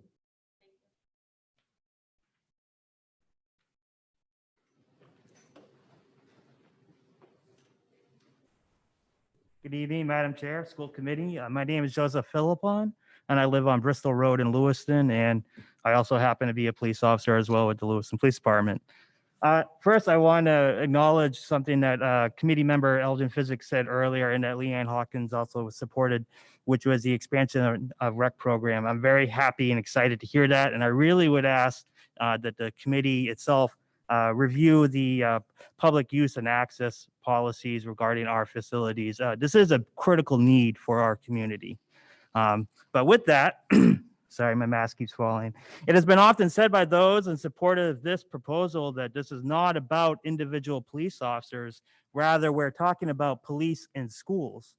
And while the merits of such discussions is worthy and should happen, right here, we're talking about the role of Lewiston police officers in Lewiston public schools. So some of the questions that we should ask ourselves about Officers Veerling, Ken Strout, and Keith Cowett are, how are they doing? How is this program being administered? Are we satisfied with our program? And what would we like to see from this program? And most importantly, has our program been open and willing to change and adjust? I think that has been demonstrated, and an example of that would be the MOU that you guys were talking about earlier in the night. But with that being said, no department, individual, or program should be held accountable for the misgivings of a program elsewhere. However, we should learn from them. And it's by taking those lessons how we will remain current and transformative. Now, luckily, historically speaking, our program here that we have in Lewiston has been jointly overseen by the school department, who has shared responsibilities over the selection, tenure of term, and roles and responsibilities of our officers, and that has to continue. Now, our current school resource officers, past officers, have gone through several trainings. Officer Veerling listed them off earlier, such as school resource officer training, drug abuse and resistance education, crisis intervention, de-escalation, hate bias awareness, and understanding the developing brain. And it's important to note that these are requirements, expectations that we have locally. And so the officers who seek our positions are already predisposed to wanting and being educators, and most importantly, our officers stay. oftentimes with our kids from elementary school, middle school, until they graduate. And it's important to recognize that when we're looking nationally, one of the biggest problems is a constant turnover of our officers. That's not a problem that we have here. And that is something that we should be proud of. Our officers stay. And it's because that they stay, they're able to form lasting, strong, positive relationships. And I'll give you some examples. Recently, Officer Vierling, through a text message with another student. Okay. Well, with that, I would just want to close by, I think that the proposal, if I would ask that you guys consider making an amendment and to allow for the school resource officer to remain at Connors. And if you're not going to make that amendment, I do believe this proposal hinders our ability as a department, as a community, to build strong relationships and to move itself forward. Thank you. Thank you. Is there any other members of the public here that would like to speak? That one's leaving this room now. Okay, thank you. Would you like to address the people on Zoom? Summarily Daniels. Hi, yes. Can you hear me? Yes. Hi, my name is Samara Lee Daniels and I'm in Ward 6. And I would like to share a situation that happened last year with my son, who was a student. Last year, my son, whom has autism, called me from school very upset because, no, I'm sorry, the principal called me from school saying he was very upset. I came in and he was just unable to speak. She told me that a child had threatened to bring a knife to school the next day and stab him. After we got him to OT later that day, we found out that he had also threatened to bring in a gun and shoot him. That night, I noticed that there was one of the community talks that was happening. So at the time, Superintendent Finn, I spoke to him about it. I was really concerned because the child had made a gun threat against my kid. This was an elementary level kid. My son was in 5th grade at the time. And I kept pushing about what was going on. And eventually I met with the principal and she told me, you know, boys will be boys. And, you know, my son's autism, his perception is the issue. Eventually other students corroborated my son's story. And I pushed just to even get a bullying policy because I wanted restorative justice. I asked for restorative justice. I asked and told them that my son needed space from this child. He was having panic attacks and very traumatized by being in that space. Instead of getting that, we had radio silence. It got to the point where I went to the SRO myself, trying to get something for my child because I wasn't even allowed to have a bullying policy or restorative justice policy. We were ultimately denied any assistance through the SRO outside of, you know, he could mediate a conversation with my child who has panic attacks at the sight of this other child. Instead, we had nothing. We were told we weren't allowed to record conversations inside the school anymore. That, you know, that my son just needed to get over it and, you know, learn to deal with this child. Eventually we got an apology, but we got no restorative justice. We got no assistance from the SRO. There was no warning about a school shooting. In fact, the principal told me, oh, I know this child. They don't have access to a gun. They never notified the SRO. I listened today hearing testimony about concerns about safety. Instead, what I got was an SRO unannounced coming to my house to do a quote unquote update that could have been done over the phone. That terrified us.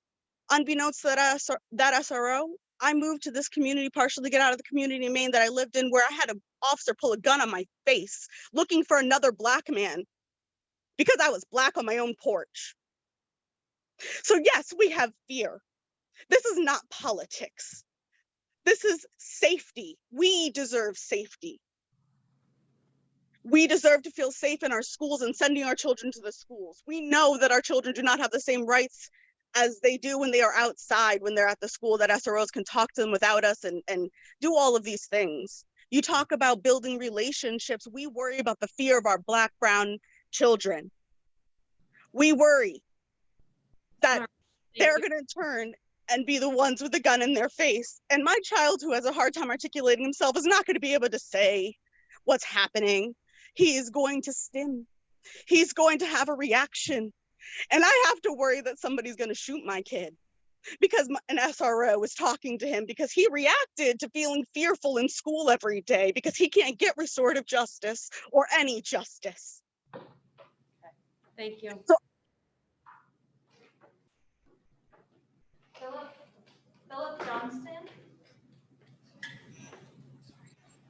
Hi, my name is Philip Johnson. I'm a teacher in Lewiston Public Schools. I'm battling a cold, as you can probably hear, so I appreciate the opportunity to comment through Zoom.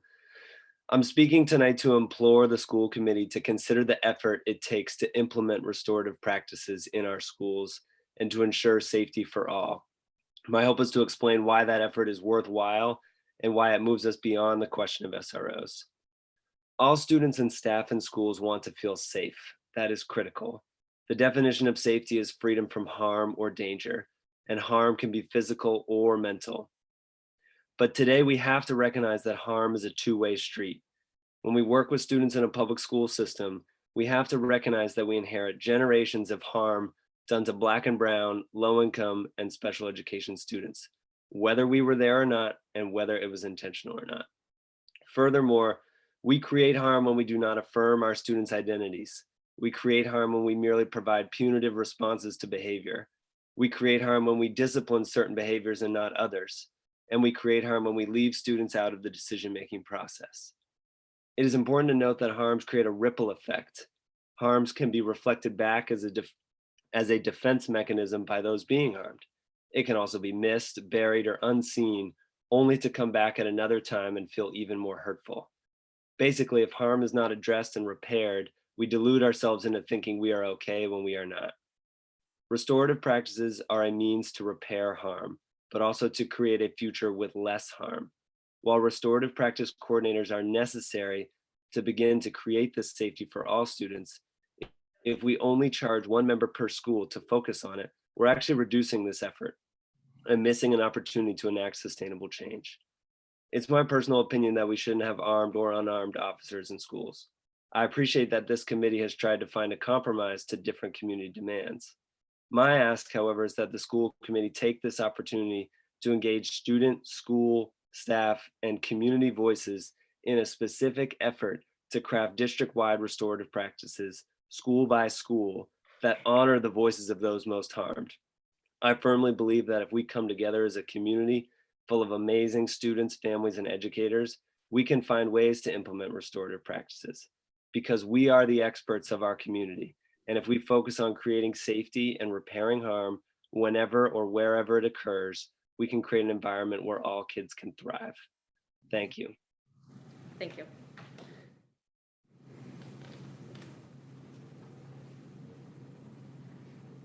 Larry Fitzgerald. Thank you for hearing me. Larry Fitzgerald. I don't live in Lewiston. I live in Kennebec County. I work for TRC. We are the security consultant for the district. You heard a lot of good discussions tonight. I have tremendous respect for the schools, the city, and your folks that spoke up. You know, not all good police officers make SROs. I work across the country with police departments where the chief, in a disciplinary manner, will assign a patrolman or a detective to become an SRO. They go kicking and screaming. First and foremost, your SROs need to like kids. And I've worked with Officer Strout, Verling, and some of your other folks, Sergeant Landry. They like kids. You have a good SRO program. I can tell you that because I've worked with SRO programs around the country. But it's not an all or nothing sort of thing. Restorative justice is also important. When I first started working for the city and school of Lewiston, several years ago, I mentioned restorative justice. I mentioned peer-to-peer sorts of discussions, and that's important. Kids, students need to feel like they have a voice. They need to be held accountable. You know, when the best standard with regard to behavior-based threat teams are inclusive of teachers, administrators, social workers, psychologists, mental health workers, and SROs. We work with psychologists across the country on that sort of topic. But when you look at the worst of school violence, and there's a Secret Service report that came out in 2019, it talks about emotional stressors, and emotional stressors can come from family, from school, from social networks, finances, all sorts of things. And when you look at where violence is committed in school, there's emotional stressors that are in place. There's mental health issues that are in place. There's bullying. A lot of these lead to pre-attack behaviors, pre-attack indicators. SROs are trained, uniquely trained, to recognize that and intervene. And I can tell you a story about one of your SROs in your district who relayed a story to me, because I spent weeks with your SROs in the field in your schools. You had a 5th grader who was threatening other students in one of your schools, threatening a teacher. She had scissors in her hand, and Officer Strout was called to try to defuse the situation. And Officer Strout did defuse the situation. He got the student who was threatening others to hand over the scissors.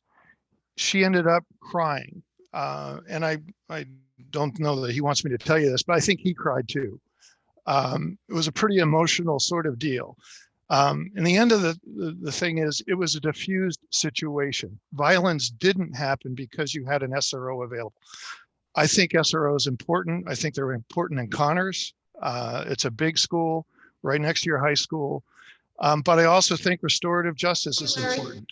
So Thank you. I will leave it at that. Thank you. Amy Burley. Hi, can you hear me? Yes. Thank you for hosting online. I have a sick kiddo, so I didn't want to spread germs.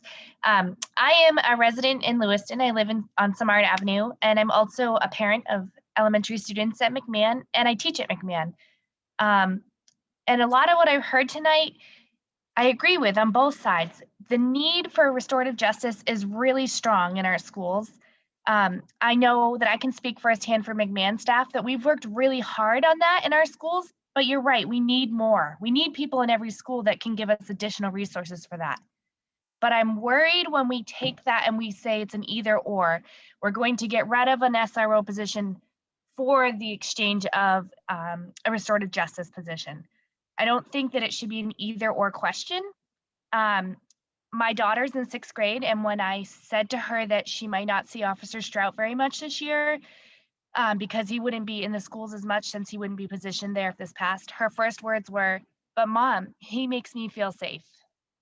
The very presence of Officer Strout in our school building to my children is an encouragement. I know we don't all share the same experiences and we all come with a different lens, but I just feel like it's really important to know that there are also kids in the school that are encouraged by seeing these people and want to see these individuals more often. The very core of my teacher training is about relationships. And when we see these individuals in our building, they build relationships with kids. And I would really like to invite the school committee personally to come into my kindergarten classroom. I know that there's a lot of restrictions with COVID, but come to my room, see these kids, and check it out when Officer Strout comes to say hello. Their eyes light up. They're beyond excited to see these officers. And the relationship starts at the 5-year-old level. I know that's not always perfect, and there's a lot of times when it changes for kids or they have things outside of school or at home that change the lens they view police officers. But I can say that for me, we have to start somewhere with making positive impacts on these relationships. And so I feel like if we pull out some of these positions out of the school, we're actually lessening the opportunity for police officers or school resource officers to make positive relationships with kids. For my children, they love having an officer there. They don't come home scared that Officer Strout stops by periodically. It's a highlight for them. And I just wanted to point out too, before I close, that I know that for my administrator, we aren't to call, as teachers, we don't call Officer Strout to come be our classroom management helper. So we have protocols in place that we are dealing with things as classroom teachers, with our admin themselves. And we have kind of like, you know, if this happens, call me and we will deal with this kind of step 1, step 2, step 3. Officer Strout is never called to be like, you know, I don't know what to do with this kid. Can you come take him? He's there to build the relationships. He's there, you know, I did working day treatment for a while, and if we had a crisis, he would absolutely step up to the plate and help us. But he was not there to be the like crisis management person because I had a quote unquote naughty student. He thrives on building those relationships, and those kids love it. I just would urge you to really think about, if we don't have the 4th position, okay, but at least let that 3rd position, which currently is Officer Strout, stay in the buildings and in the elementary schools, because I think his presence is valuable. And I really feel like it builds something for the kids to see that face and go, I know a police officer who's kind and friendly. Yes, there are going to be exceptions to every situation, but I just would ask you to think about that. Thank you. Again, please come to my room. Thank you. Melissa Dunn. Hi. Thank you for allowing me to give testimony tonight. My name's Melissa Dunn. I'm a community organizer for Lewiston United for Peace and Hope. Our work specifically is bringing together poor and working class people together through anti-violence, anti-classism, and anti-racism work. And I'm here to say I'm greatly worried for the safety of our children within the Lewiston public school system. Lewiston represents the nation with its diversity, culture, and the very same issues. And what's happening in our nation is happening right here in Lewiston and right on our streets. The violence on our streets reflects what's happening within the schools, and what's happening within our streets during COVID especially is or will be happening more so in the schools when it comes to arrests or police engagement or abuse of power or abuse by police or excessive charges or charges overall or whatever the case. Now, I wanted to talk a little bit about the history of Lewiston and this side of the river. We have a history of poor and working class immigrants that have been here, but some, however, of those immigrants in our past did not face systemic oppression due to the color of their skin. Lewiston history and Lewiston today represents the nation, and Lewiston represents the same issues. But the one thing that makes us unique is that we are the poorest community in New England that's north of Boston, and here we are, we're repeating history. We know poor and working class families are disproportionately impacted to even meet their basic needs of housing, food, even education.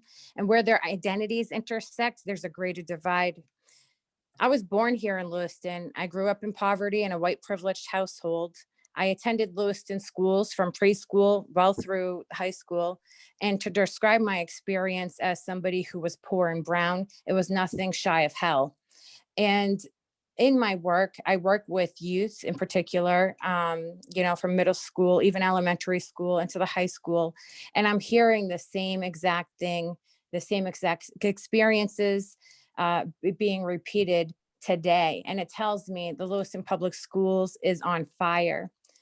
We're hearing testimony about dogs and like feeling a, you know, getting a feel for a false sense of security. And I just want to ask people to consider consider that what you're demanding of youth is that you're demanding them to be conditioned and put into space that's not being trauma informed. This is not about an officer's character. This is about the impact on Black and brown youth and youth with special capabilities, not only with interactions with SROs, but exclusionary discipline. And the Muskie School and ACLU and all those statistics state that. Thank you.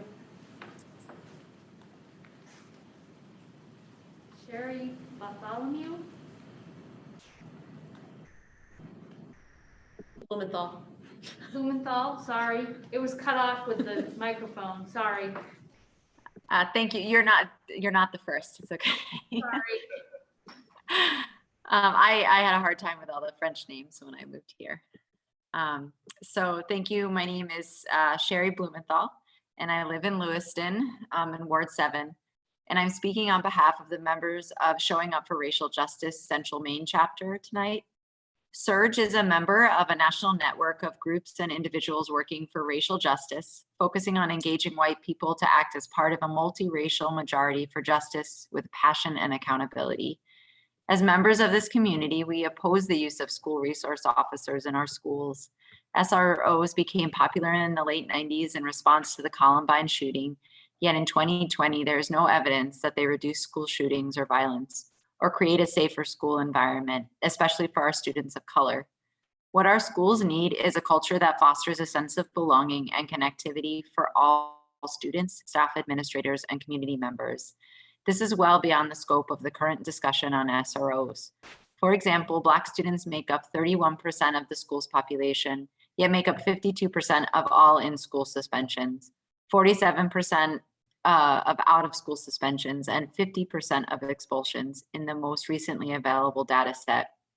To date, we do not know of any specific effort this committee or district school administration has taken to address and reduce this disparity, nor do we see any formal recognition of the need for racial equity in our district's policies. We believe this current proposal to reduce the number of school resource officers actually misses the mark in a few ways. For one, it does not actually reduce the number of current officers in our schools, since the defunded position was already unfilled. It potentially places an officer in Longley Building, which serves some of the district's most vulnerable youth already and may potentially serve homeless youth in the upcoming school year. Thirdly, this policy distracts us from focusing on the larger conversation of how to make racial equity a priority in our schools. It does not change school discipline policy. It does little to enhance the use of restorative justice in our schools, although reestablishing the restorative justice coordinator position at LHS would be a small helpful step. And finally, it lacks an acknowledgement of the harm done primarily to students of color. What we wish to see moving forward is a commitment from this committee and district school administration to address the racial disparities in access to education. We wish to see continued conversation in regard to racial justice, not simply as a reaction to current events, but for the purposes of long-term sustainable change. And finally, we stand with our community members who oppose the use of any police officers in schools. Thank you for your time. Thank you. Linda Scott. Hello, can you hear me? Yes. Hi, my name is Linda Scott. I live in Ward 1. I have 3 children who have graduated from Lewiston schools, and I am also a former school board member. So a couple of things I'd like to point out. I've been listening from the very beginning. I've been listening to this proposal from when it was first proposed to the school committee and looking at the comments and the commentary from the community at large. A couple of things I'd like to say.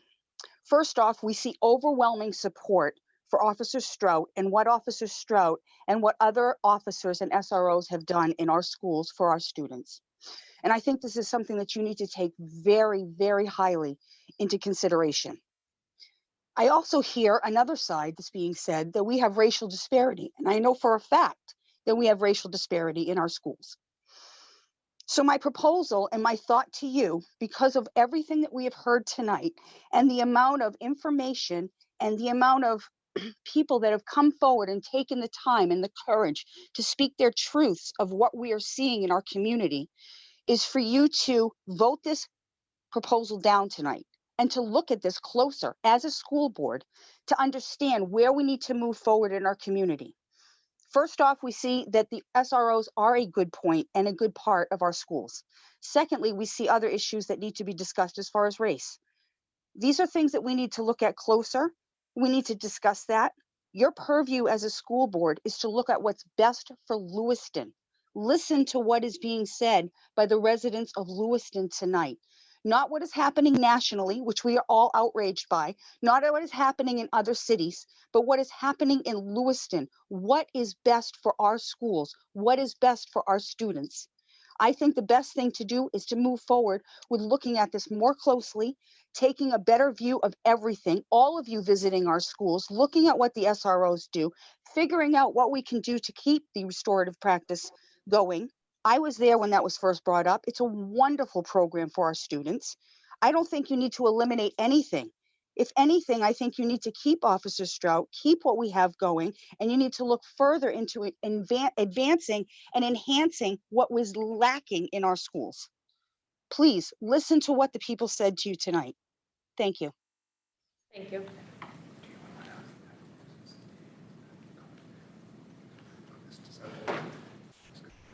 Yes, seeing nobody else with their hand raised on the webinar and nobody else in person that would like to speak, we're going to close that out.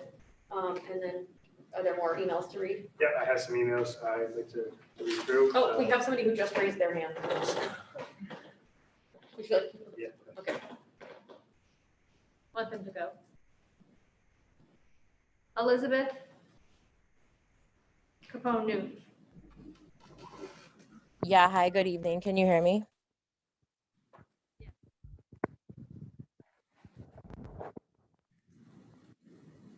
Can she not hear Okay. us?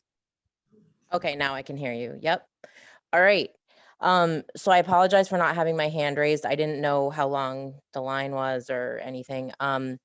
But my name is Elizabeth Capone Newton. I grew up in Auburn. I'm the former chair of the board of directors of New Beginnings. I am here tonight to talk to you about poverty in Lewiston, what I know of it. Maybe 5 years ago, I had the job of writing a grant proposal for New Beginnings for their new drop-in center. And so I looked up the stats by census tract and about poverty. And what I found was that at that time, poverty in the downtown census tracts of Lewiston was a higher percentage than poverty in the South Bronx in New York City. And what I've heard tonight from people that I imagine to be white people, I'm not there. I've heard like what seems like some pain or sorrow or fear in people's voices. And while I have the privilege of education and the privilege of not growing up in poverty, I want to tell you that my grandmother, maybe my great-grandmother, yeah, she died when my grandmother was 14 because she was walking across the bridge from Auburn to Lewiston to go to her job at the Acorn factory, sewing slippers. And she had a heart attack while she was on the bridge. She was walking across the bridge in a snowstorm because she needed to go to work. And my my grandfather, speaking of bridges, he served in World War II. That's where Newton comes from in my name, going back to Isaac Newton, but also going back to Newtons who owned slave ships that transported enslaved African people. And he served in the war, and it really hurt him. A lot of local farmers knew him. He was an apple orchard farmer. And he jumped off the bridge in Lisbon and killed himself before I had the chance to meet him. His wife was Polish. She's the one that her mom died on the bridge. That was traumatic for her. What's my point? I mean,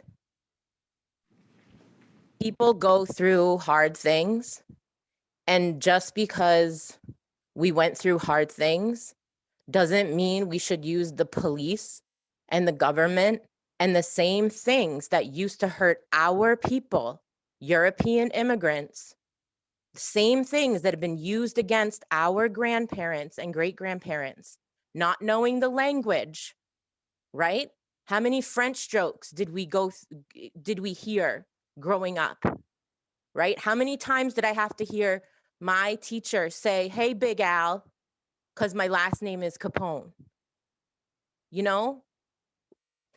But what we have to understand is that just because our people sometimes went through hard things, some of them, doesn't mean we are allowed or entitled or morally.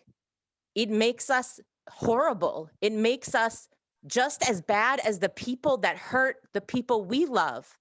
We are not allowed to do that.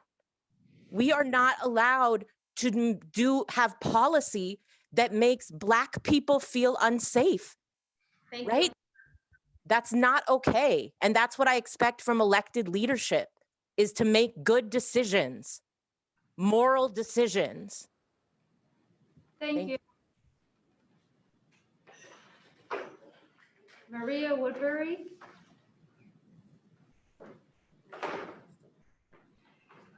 Hello, I think I've unmuted. Are you able to hear me?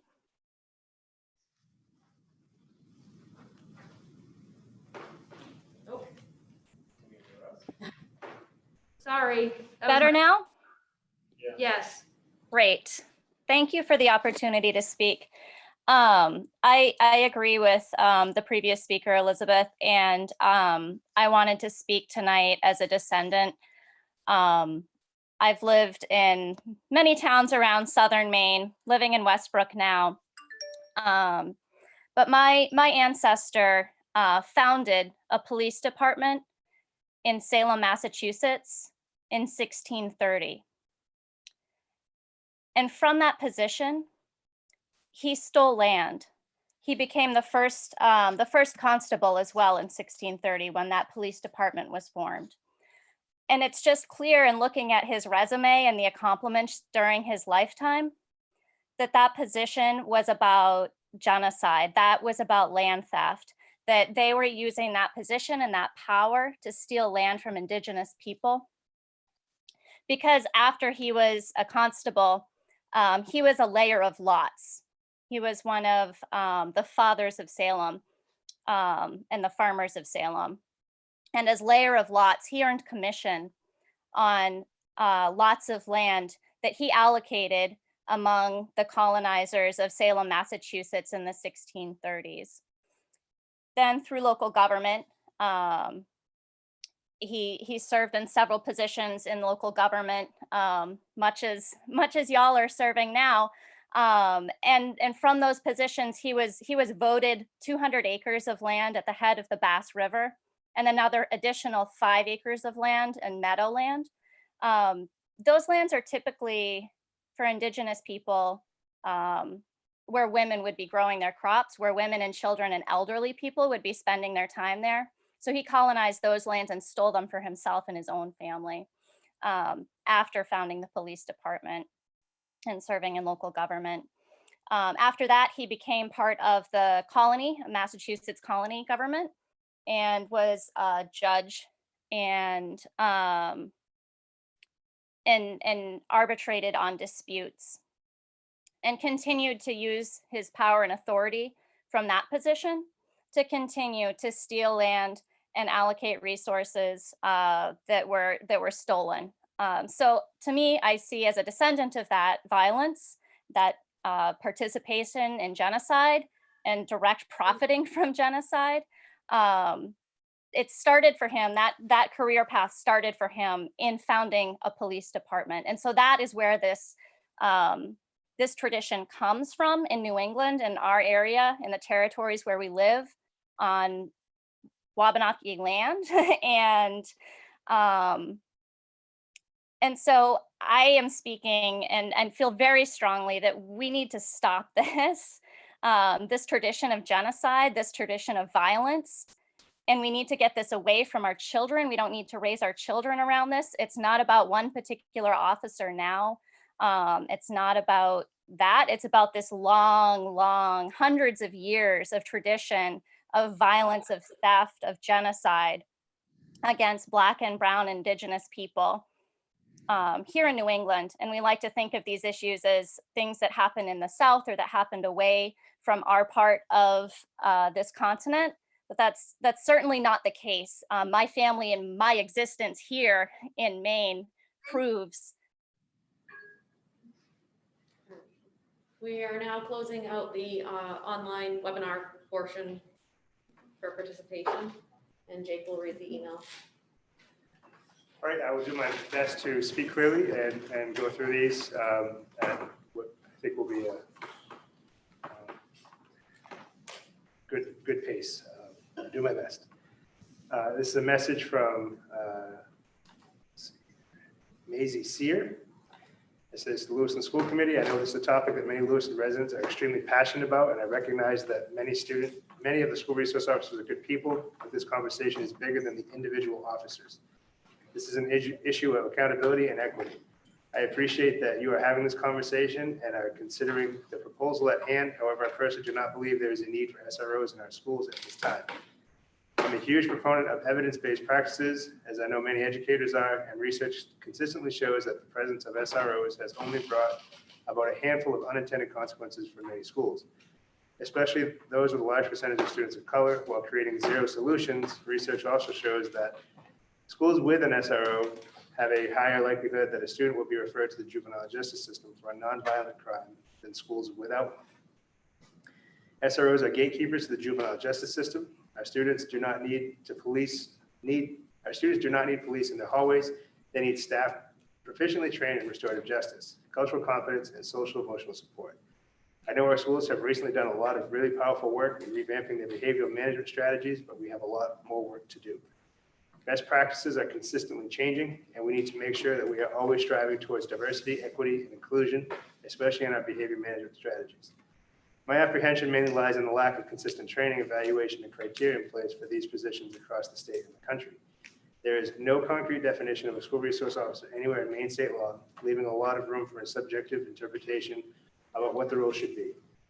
There are no federally mandated training requirements for officers to become school resource officers, meaning it is up to the state and local municipalities to decide appropriate criteria for hiring and training. In Maine, there is no requirement to develop a memorandum of understanding between the school district and the police department, resulting in a lack of clarity regarding the officer's role, policies and procedures, and other important logistical details. There is no requirement for officers to document incident severity or demographics of students involved or receive any sort of performance evaluation. There is no clear process for handling complaints. There is no substantial evidence to show that expanding law enforcement by adding SROs actually results in a safer school. I'm willing to recognize that one main goal of the SRO position is for students to build a positive relationship with officers of the law and learn to view them as a figure they can turn to in their community outside of the school building. However, as we have seen in recent events, not all police officers are drawn to that line of work for the same reasons, and with no criteria to determine who is selected for that role and no additional specialized training required, and there's no certainty the person in the role will be there for the right reasons. And that is not a risk I want to take. On behalf of our students and families, recent events have also illustrated how frequently people of color are targeted by police in our society, overtly through arrest, lethal and non-lethal force, but also more covertly through microaggressions. According to the National Association of School Resource Officers, there is no system in place for tracking the number of officers in schools right now. There's no registry and there's no requirement for schools or police departments to even report the number of SROs they have. There are also very few, if any, evaluation and documentation requirements in these positions, meaning there is no requirement to report severity of incidents or the demographic information of the student involved. Therefore, if we go back to look for trends with demographic data regarding suspensions, expulsions, arrests, and referrals by an SRO, it coincidentally does not exist. Last year, the Muskie School of Public Service shared their first study done on the impact of policing in Maine schools. The main conclusion of this report was that there's little to no oversight or accountability for SROs in Maine, which leaves a lot of room for interpretation and inconsistency. The report, which I will attach for reference, which is attached if members of the committee would like to have, suggests many steps we can take toward increasing consistency and accountability for the SRO position, should we choose to keep it. Until those stipulations are in place, I do not feel safer having a police presence in our school, and even then, I feel the resources used to support an SRO could be better spent on restorative justice training and other professional development for staff to be able to adequately support their students despite any behavioral challenges. I strongly urge those in charge of this important decision to do their research, starting with the reports I have attached. I would like to end the statement by reminding the school committee that one of their beliefs listed in the mission statement is that all students deserve a safe and engaging environment where they feel valued, and that our students feel safe, nurtured, and celebrated, and this does go for all of our students. Thank you for your time, Maisie Sear. Point of order. I think Superintendent Langley has a great reading pace. However, that comment probably would have made it well past the 3-minute mark. Are we still doing that for this type of comment? Or? I'm fine with that. Can we just set the Some of timer, these or are, are you because filtering that was yourself? very, no, you'd have to set it because I'm just focused on reading. There's 8 more. Some of them. This is from Maura Murphy. It says, although I wrote a letter to you about the issue of SROs in Lewiston Public Schools early on, I'd like to add that the way it has been put forth within the school committee in a highly orchestrated and unprocedural manner is extremely disturbing. Kieran Majerus-Collins has stacked his deck tightly and is determined to bulldoze his personal agenda through a school committee that, quite frankly, should be more focused on sending our children back to school as safely as possible. He has called upon numerous people, some who don't even live in Lewiston, to testify at meetings and create a distorted, misleading picture of reality and public sentiment on the issue. You know what genuine public sentiment looks like from communication with your constituents, and it is my hope that rather than fall for the mirage created by Majerus-Collins, that your votes reflect and honor the views and wills of those who voted you into office. The issue of SROs in Lewiston Public Schools has been framed in distorted political, theoretical terms by the member who has claimed that the upcoming vote is just his first step toward ridding LPS of SROs altogether. No matter how many people are lined up to speak against the presence of SROs or how forcefully they speak, not one has described actual specific incidents where Lewiston SROs behaved in a racist or otherwise abusive manner. On the contrary, there seems to be unending flow of real-life stories of positive, even life-changing interactions between SROs and Lewiston residents, both students and now adults, who were profoundly and positively shaped by their relationship with SROs. Allegations of systemic racism now being extended to teachers by some in Majerus-Collins' group are very serious. They are so serious, in fact, that they require evidence. This has neither been offered nor requested within the context of public hearings on the issue. While no institution of human being is perfect and most welcome opportunities to improve, the burden is the accusers to provide here and now real life, concrete proof of the grave allegations being leveled. Assertions and accusations are not good enough. Generalizations and slogans are not good enough. Allowing personal political agendas, trends, and external pressure to guide official decision-making is an insult to the dignity and intelligence of every Lewistonian, including our children who are supposedly being harmed by the SROs of Lewiston. By removing SROs from Lewiston schools or reducing their presence until they cease to exist, the stated end goal, the children who will be hurt the very most are those who are already carrying the greatest needs and deprivations, including but not limited to challenging home lives, poverty, various disabilities and hardships. These kids, and there's so many of them in Lewiston of all races, deserve to have each and every possible supportive adult presence possible in their lives. Trying to pit SROs against counselors or social workers as if they're interchangeable and comparable is at best a specious proposition that has been used to manipulate people into thinking that if they think there should be any other supportive, and that's time. Message from Renee Quartermarsh. The reason for this email is to voice my support of school resource officers in all of our Lewiston schools. I believe they are an asset to our school communities, administration, staff, community as a whole, but most importantly, our students. A year or so ago, during my time on the school board, we had multiple conversations at multiple meetings about our SROs and how valued they are in our school community. We discussed how there's a greater need for more SRO presence in our schools, but just not adequate resources. A video was compiled and viewed, capturing all the wonderful work they do every day with testimonials from staff and students. We recognize them and their efforts in a special presentation. It was clear the value they bring to our schools. I am so disheartened and very concerned that 1 year later, we're having a conversation about their presence in our schools as part of a bigger discussion about policing our communities altogether.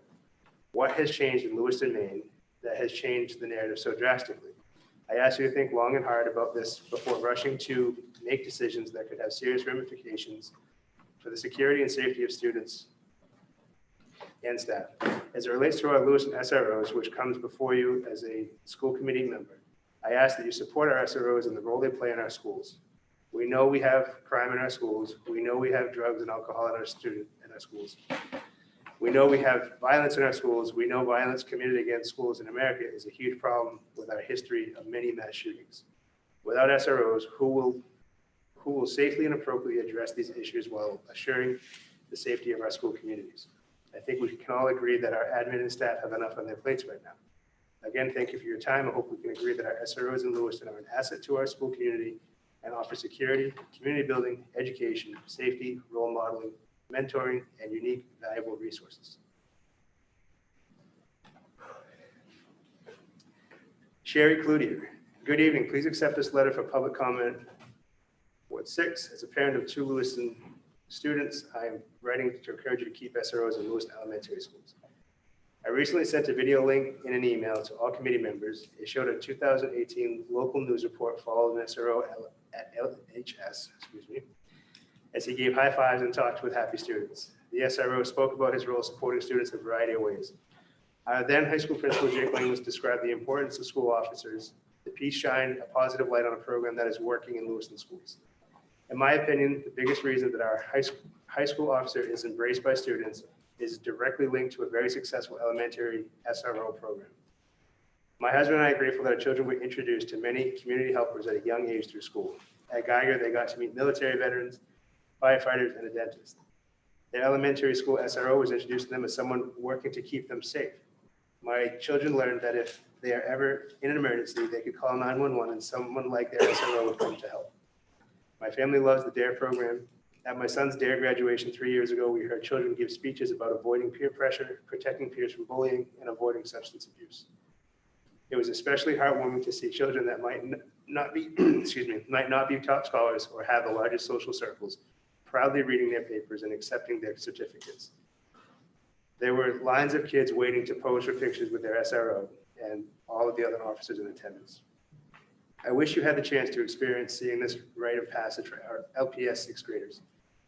You would be convinced of the program's value and celebrate our elementary school's DARE program with us.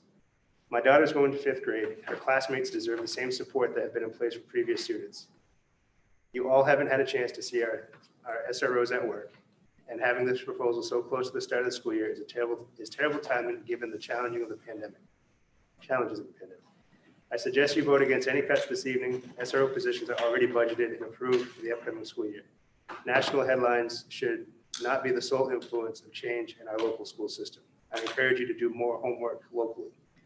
For example, commit yourselves to visiting with an SRO and watch him interact with students.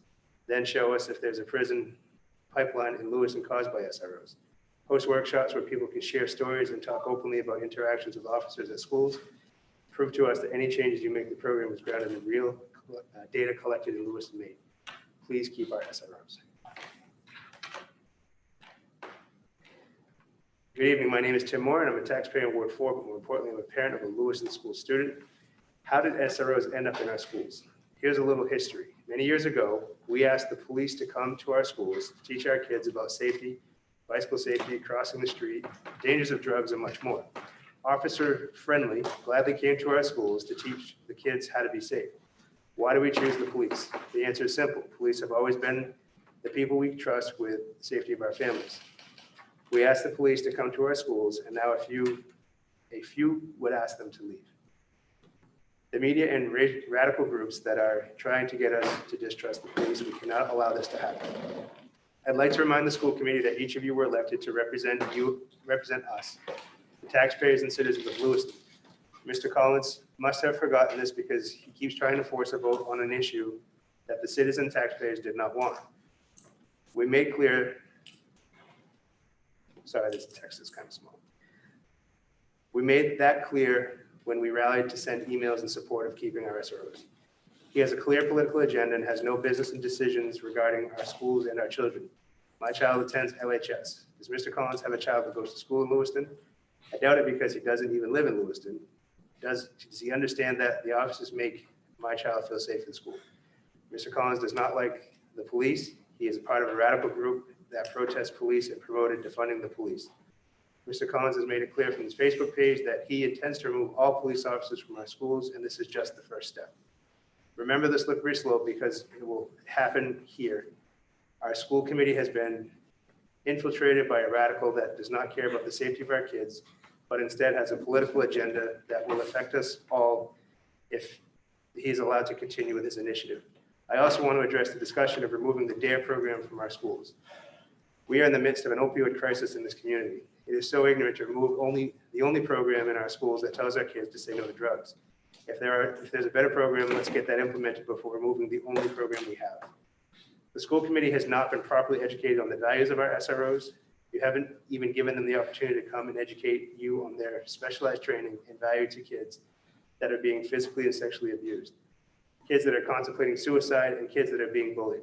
We need our SROs now more than ever. I think it goes without saying that counselors will not keep our kids safe from school shooters. Only armed officers will be able to stop an active shooter in our schools. Do not be the person who votes to remove armed police officers from our schools and leave our kids vulnerable to school shooters. That would be an awful thing and you would have to live with the rest of your life. I think your time would be better spent making sure our schools are ready to open safely during the COVID pandemic and not trying to remove a successful program that keeps our kids safe. Please vote no on Mr. Collins' personal agenda and vendetta against police. To the parents, we need to be more active in our schools and our school community so that this cannot happen again. We are allowing people like Mr. Collins to be on this committee.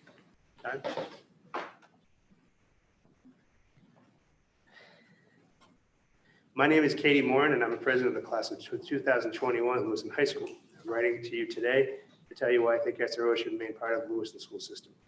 My first encounter with a resource officer was Officer Lacombe, who led the DARE program when I was in elementary school.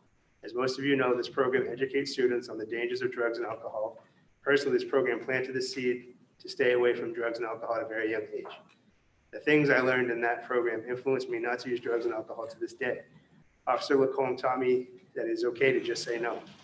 Not only were SROs important to me in the elementary school, but also up through high school. Throughout my high school career, I've witnessed the positive interactions that Officer Beerling had with our student body. I can't tell you the number of times I looked over from my table at lunch to see him in deep conversation with every student that walks up to him. I see him at almost every school sporting event, cheering on the Blue Devils alongside our students. I have watched Officer Beerling break up many fights at the school, one being a kid hitting his pregnant girlfriend. If it weren't for him stopping that altercation, who knows how far it could have continued to escalate. Officer Beerling has come to speak to many of my classes about police work and transitioning into being an SRO.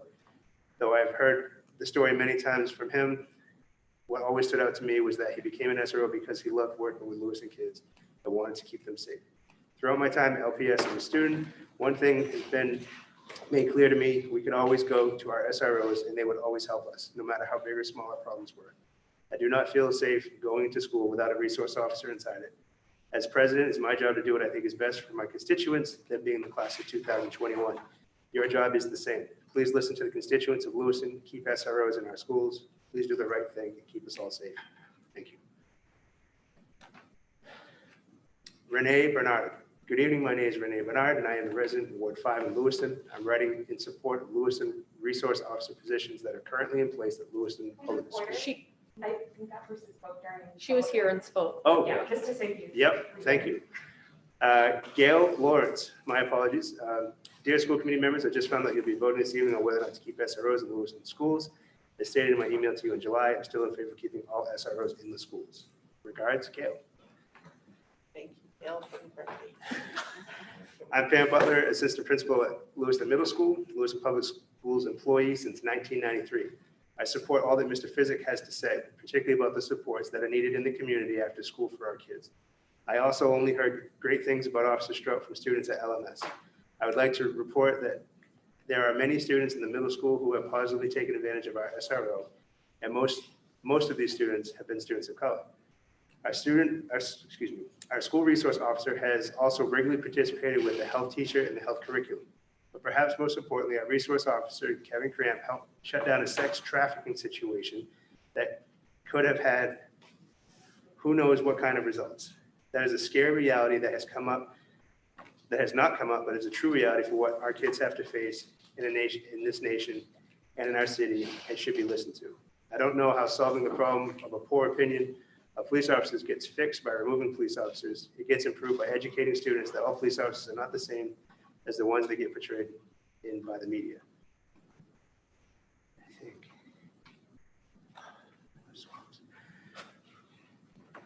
From Jennifer Ross. My name is Jennifer Ross. I'm an employee of Lewiston Public Schools, but most importantly, my son attends Lewiston Public Schools at Farwell Elementary School.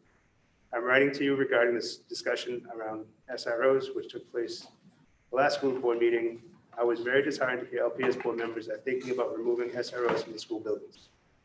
I remember one of the first days I brought my son to the schools, Officer Ken Strout was standing at the entrance of the school, giving kids high fives and asking them how their summer was with a big smile on his face. He would listen to the kids and genuinely be interested in what they had to say. It gave me a different outlook on an SRO in the building. He was there to make them feel safe, listen to the kids, but most importantly, build a relationship with them. This is where a foundation can be built between students and police officers for open communication between the two. Besides my experiences with my son, I too have also witnessed, experienced very positive interactions with our SRO at the middle school and with students. Officer Kevin Cramp is a very kind person who listens to the kids and is very patient with them. I will often go into the main office for something and hear him joking with a kid in his office who needs a break from class. I can hear them telling stories and the kid calming down and feeling more at ease. Officer Cramp is also a strong presence in the cafeteria. Often students will come sit and talk and joke about something that happened earlier or just to laugh with him. These interactions are most of what Officer Cramp does. He's building positive relationships with students and in turn making them feel more comfortable around officers. This does not just affect the school atmosphere, but it also affects the community as well. Many students feel comfortable around him and are willing to share things with him, such as online bullying or issues at home that they may not feel comfortable sharing with other adults in the building. It is my understanding that schools around the country are reconsidering their relationships with local police departments and the role of the resource officers. Many are calling for more social workers instead of police presence in school buildings. While I believe more social workers could only benefit our students, I believe removing our SROs from the schools will hurt them. We do not need to sacrifice one for the other. Our community is unique, and I know I do not need to tell you that our schools have needs that other districts around the state and country do not have. I urge the board to make a thoughtful and educated decision, one that is based on data from our schools and has been thought through. Come to our schools during the year, observe the relationships our students have with SROs, interview parents, staff, and community stakeholders. I'm certain you will agree that our SROs are phenomenal and are essential parts of our school community. That is the last email I have in the public comment inbox. I need water. Ms. Stride. Thank you. So just before I wanted to jump ahead, and I hope that's okay.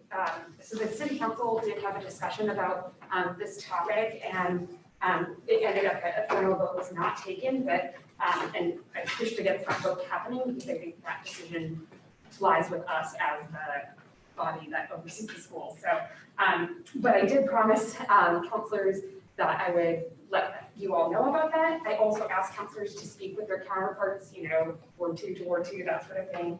And then I spoke to 5 of the other counselors. One wasn't able to return my call on this topic, and encouraged them to also write to us via email and also participate as members of the public meeting. So I think we've covered all the bases there.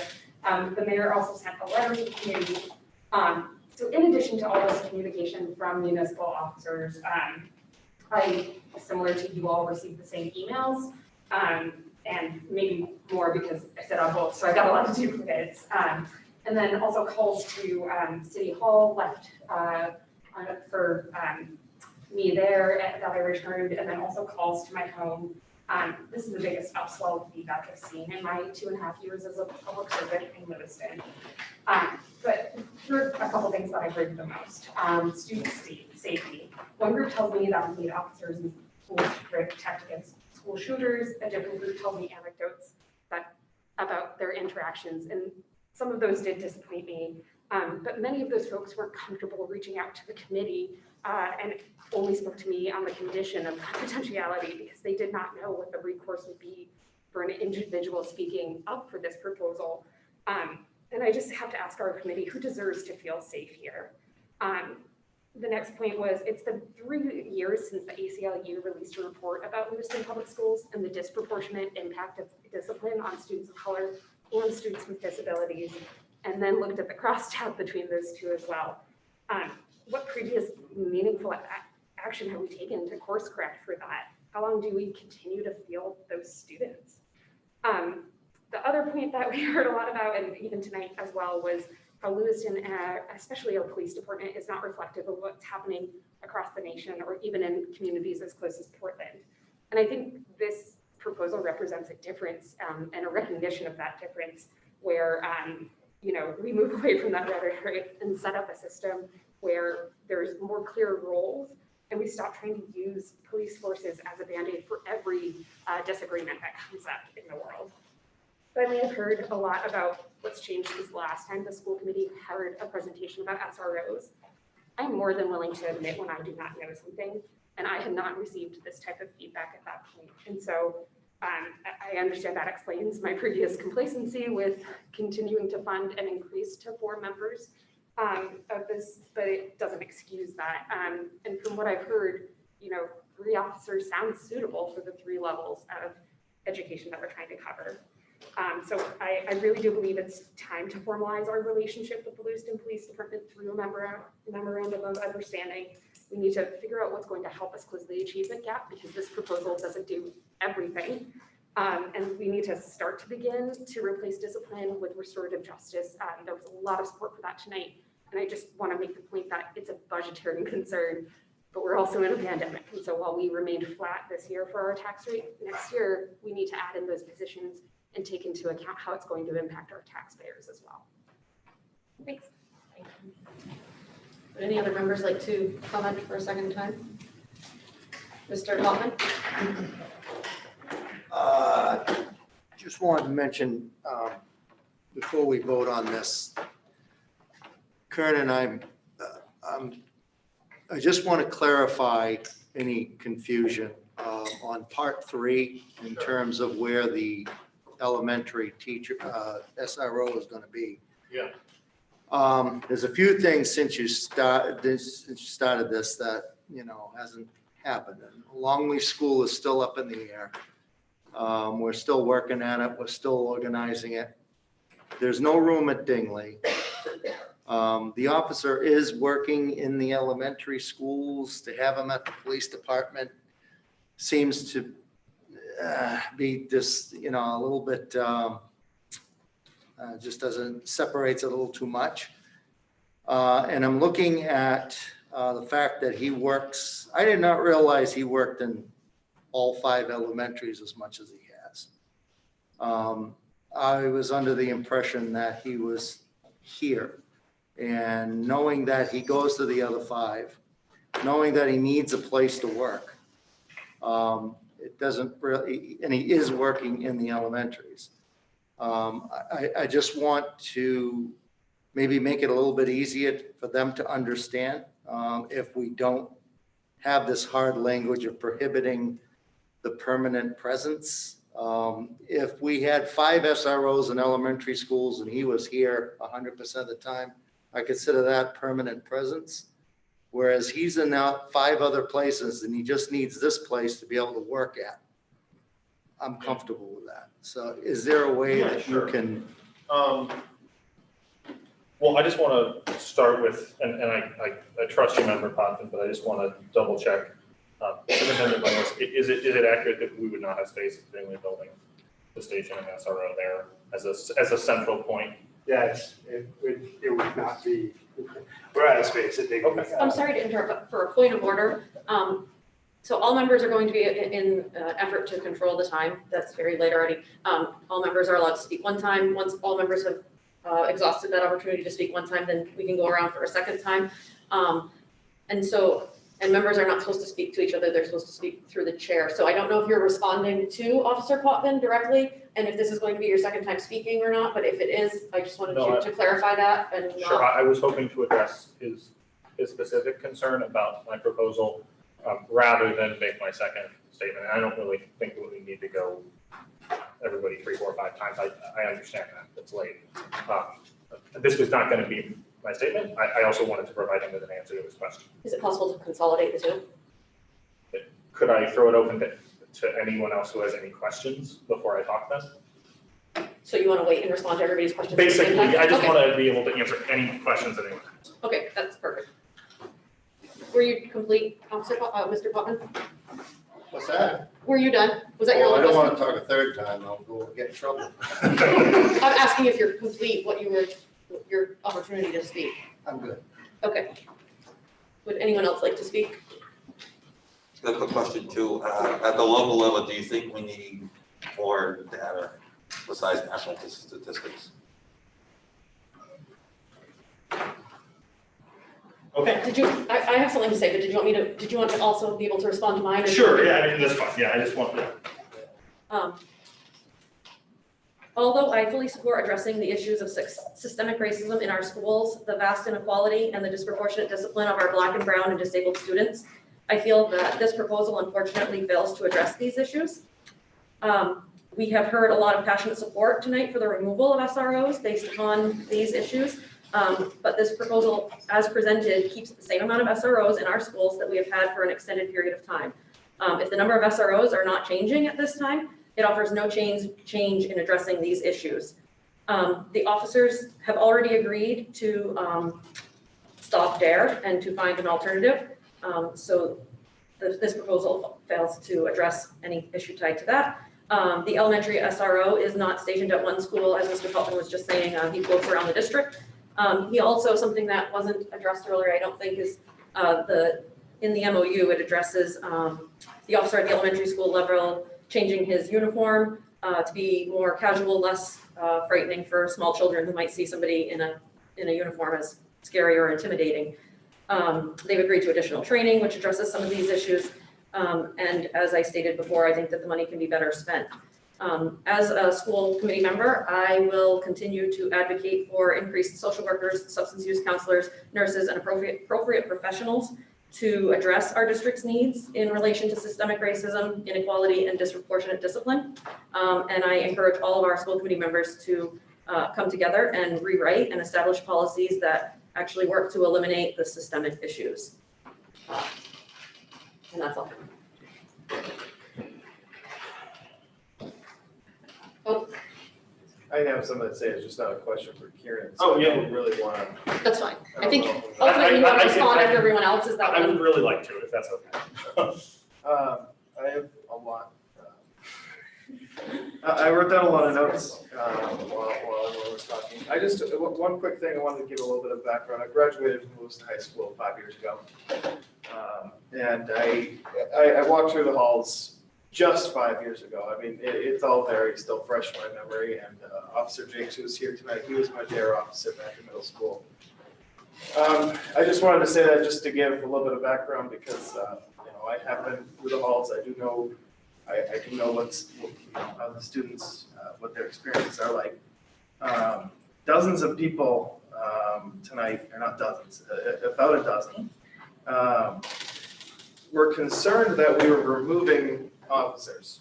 This proposal, like as Chair Parks just said, this proposal is not removing any officers. We currently have 3. This proposal says we're going to have 3. What this proposal is doing is making sure that it doesn't go from 3 to 4 as budgeted. And then it says with that budgeted money, we're going to enact a restorative justice coordinator that we desperately need. And I also agree with what Chair Parks says, is that we could use it for other types of services as well. I do agree that the officers, everyone's saying that the officers are important and that the experiences that they have with the students are usually overwhelmingly positive. And these experiences won't stop with the proposal. Everything that's going to continue. And and a couple of members, a couple of people here tonight have mentioned why are we hearing more support for this proposal? Because if I could, I mean, I think we received almost 200 emails. Most of them were against the proposal. And tonight here, I kept a tally, it was about 50-50 people for and against.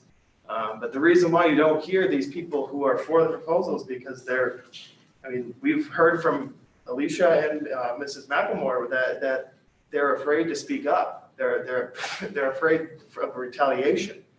And that speaks to a whole huge issue with our country, not just this school district. But again,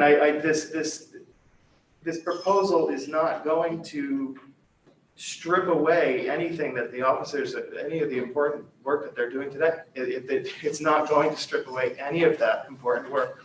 It's just going to help reform what's going on currently, so that we can have a better experience for our school children. And that's where I stand. Thank you. Mr. Majorscon. Thanks.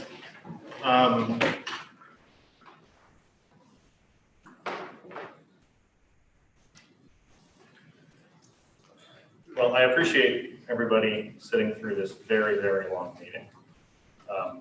And it was important and it was necessary, and we heard a tremendous number of perspectives coming from places of passion.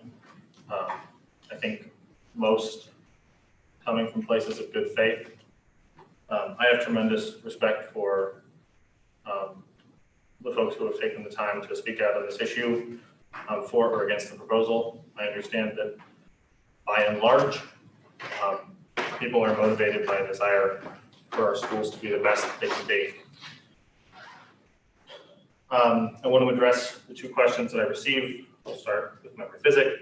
Of course, I always want to see more information from our programs. As much data as we can possibly get back on how things are working, both with SROs and everything else in our district. And I would temper that with an acknowledgement that the collection of data is resource and time intensive, but I think it's important. I think that when you hear from researchers who have dug into the issues of inequality in our schools, that they, from an academic standpoint, from a policy analysis standpoint, could benefit from a lot more information. And so I have no problem with wanting more information. But I don't feel as though a sort of generalized desire for more information should be, to me, a reason not to take moderate, sensible action that is going to improve our district. And that's what I think this proposal is. And obviously there are many folks who have a different perspective, and they're entitled to that. But I am both for more local information from our district and also very much for this proposal. And to address Member Potvin's point, and I wrote it, so I feel like I have a pretty good sense of what was intended. I did not intend to prohibit officers from visiting or from overseeing, from being responsible for our elementary schools. In fact, I do task the third officer in that section of the proposal with being responsible for all LPS facilities other than Lewiston High School and Lewiston Middle School. And obviously that includes a couple of sort of non-elementary schools in Lungley and Dingley, but also very much our 5 elementary schools. I would not consider Officer Strout maintaining an office at Connors to be a permanent presence unless he spent the vast majority of his time at Connors. If Officer Strout found it to be useful and helpful to have an office in every elementary school where he could work when he was there, that seems reasonable to me. But what I am trying to avoid with this section of the proposal is a specific allocation of a full-time resource officer to any one elementary school, both because I think it's excessive and because I think that the elementary school in question is perhaps not coincidentally an elementary school that is incredibly diverse. But also because it's not fair to the other 4 elementary schools. I mean, we've heard tonight about the strong relationships that many students have with Officer Stroud. And, you know, I think it's entirely appropriate for him to spend about 20% of his time at each of our elementary schools. That seems like it's not, you know, overly much. It seems like it's very fair to the other schools. And I think that it's consistent with the goal of the proposal and the goal of having an officer that is responsible for our elementary school population. So if you're asking me whether anything that Officer Stroud is doing right now in terms of servicing those 5 elementary schools, looking out for those kids, sometimes working here, but also sometimes working other places, I don't see anything in this proposal that changes what he's doing on a day-to-day basis. It is, I wrote the proposal, so I know it's not the intent of the proposal to change that. It's the intent of the proposal, and this is consistent with the reduction from 4 to 3, to ensure that there is not a full-time officer at any one particular elementary school. So that being said, you know, I said at the beginning of this evening that I have a far more radical viewpoint on this issue than this proposal demonstrates, and that remains true. But I also think the obligation of any elected official is to work with their colleagues to identify where they're at, what their constituents' needs are, and what they're willing to support. And in extensive conversations with a number of different members of the school committee, it became clear to me that there was an appetite for and an interest in a reform proposal, a slight scaling back, but that there was no interest or very little interest in the total abolition of school resource officers as we saw in Portland. And so, you know, the school committee is in office for another 14 months, I think. And so it's abundantly clear that the school committee is not going to vote for a total abolition of resource officers in that time. What this committee can do is take a moderate, measured, sensible step in recognition that our resources are disproportionately allocated in the direction of police in schools and shift a slice of those resources to restorative justice and to bringing back a program that we've heard tonight has been successful and is just getting momentum, and now obviously runs the risk of losing that momentum. You know, I share Park's interest in having more counselors, more substance abuse folks. I think that there are so many more things that we can do in this district, and everybody in this committee knows I support all of them. And so, you know, Superintendent Lang, let's include it in the budget next year, and I'll be the first to vote for it. The reason that a restorative justice coordinator is included in this position rather than any number of other well-meaning things is because our students at the high school are scheduled to lose that. They've had it for the last 2 years and they're scheduled to lose it. And this is an opportunity to ensure that they don't. It's an opportunity to keep that work going. It's an opportunity to recognize that that program has value and support it in an ongoing fashion, not in just a grant-based fashion. If we get more grants around restorative justice, that's fantastic. We can, you know, augment the work that a new permanent restorative justice coordinator can be doing. So, you know, I just want to again thank everybody for their consideration on this proposal. It's been a very long process, and I appreciate everybody's perspectives. I hope that you will vote your conscience, and as for me, I, of course, will be voting in support. I call the question. And I ask for a roll call vote. Tanya had raised her hand to speak after you started. Oh, yeah, sure. As long as we can just do it after. I'll just delay my following I'm question sorry. after Mr. Bishop. So I don't think that the SRO is only at Connors. Correct me if I'm wrong, but pretty sure he's also has a permanent space at McMahon. I don't know about any other ones, but I don't want people to think that it's just targeting Connors because of population at Connors. So I don't want people to think that. So I don't know if your homework was done truly before this proposal, and I feel like it jumped the gun a little bit. I know there was some collaboration to make this more acceptable. I personally, I don't feel like taking away an officer is necessary. I feel like there's so much I want to say. You know, I think there's the young man that spoke about his teacher maybe couldn't control the classroom and went to go call the SRO. I think maybe we need to also look at how we're training our teachers on and what do they know what the role of the SROs are. I can't say that that's the SROs doing to make fear, to cause fear. I'm sure there could be some circumstances, I don't know. Let's look at the environment and do our teachers actually know what they're there for. So I guess that's really all I want to say right now. Thank you. Can I say something very, very quickly?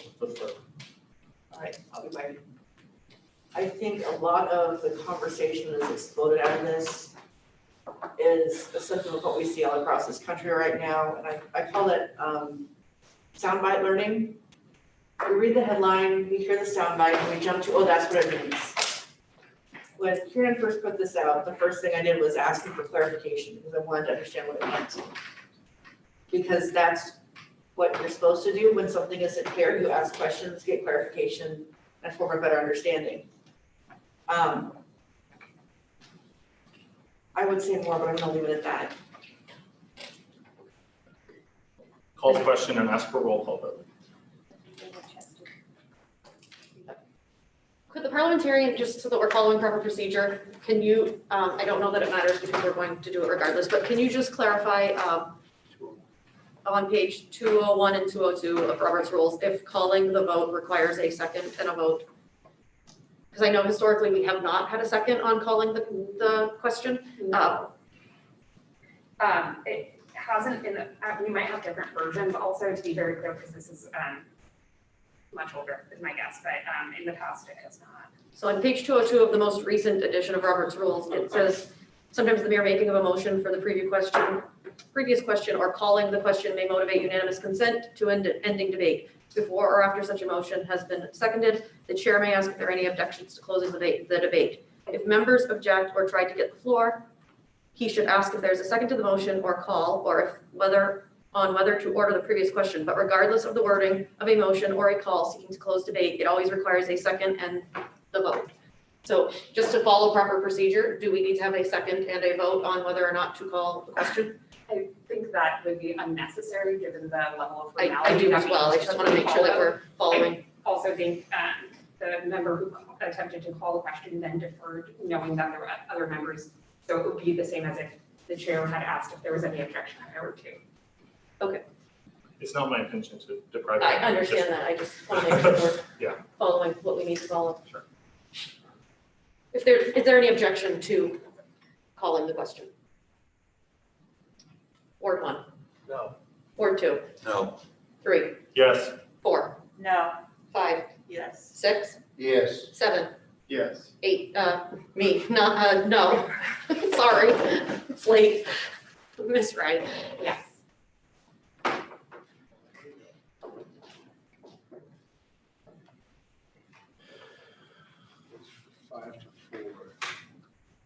The vote is 5-4 in favor of the proposal, and the proposal passes. Agenda item number 7 is to adjourn. Do I have an adjourn? So moved. Oh, actually, do I need to make a motion? Yes. I'd like to make a motion to suspend the rules to add an emergency executive session due to some information that came to us during the course of this meeting. 2 minutes. It'll be a very brief executive session. Second. And all in favor? Thank you. We still adjourn, no, we don't do that. till- No, wait, Can I use the restroom? I tried to do that for the last half hour.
Good now?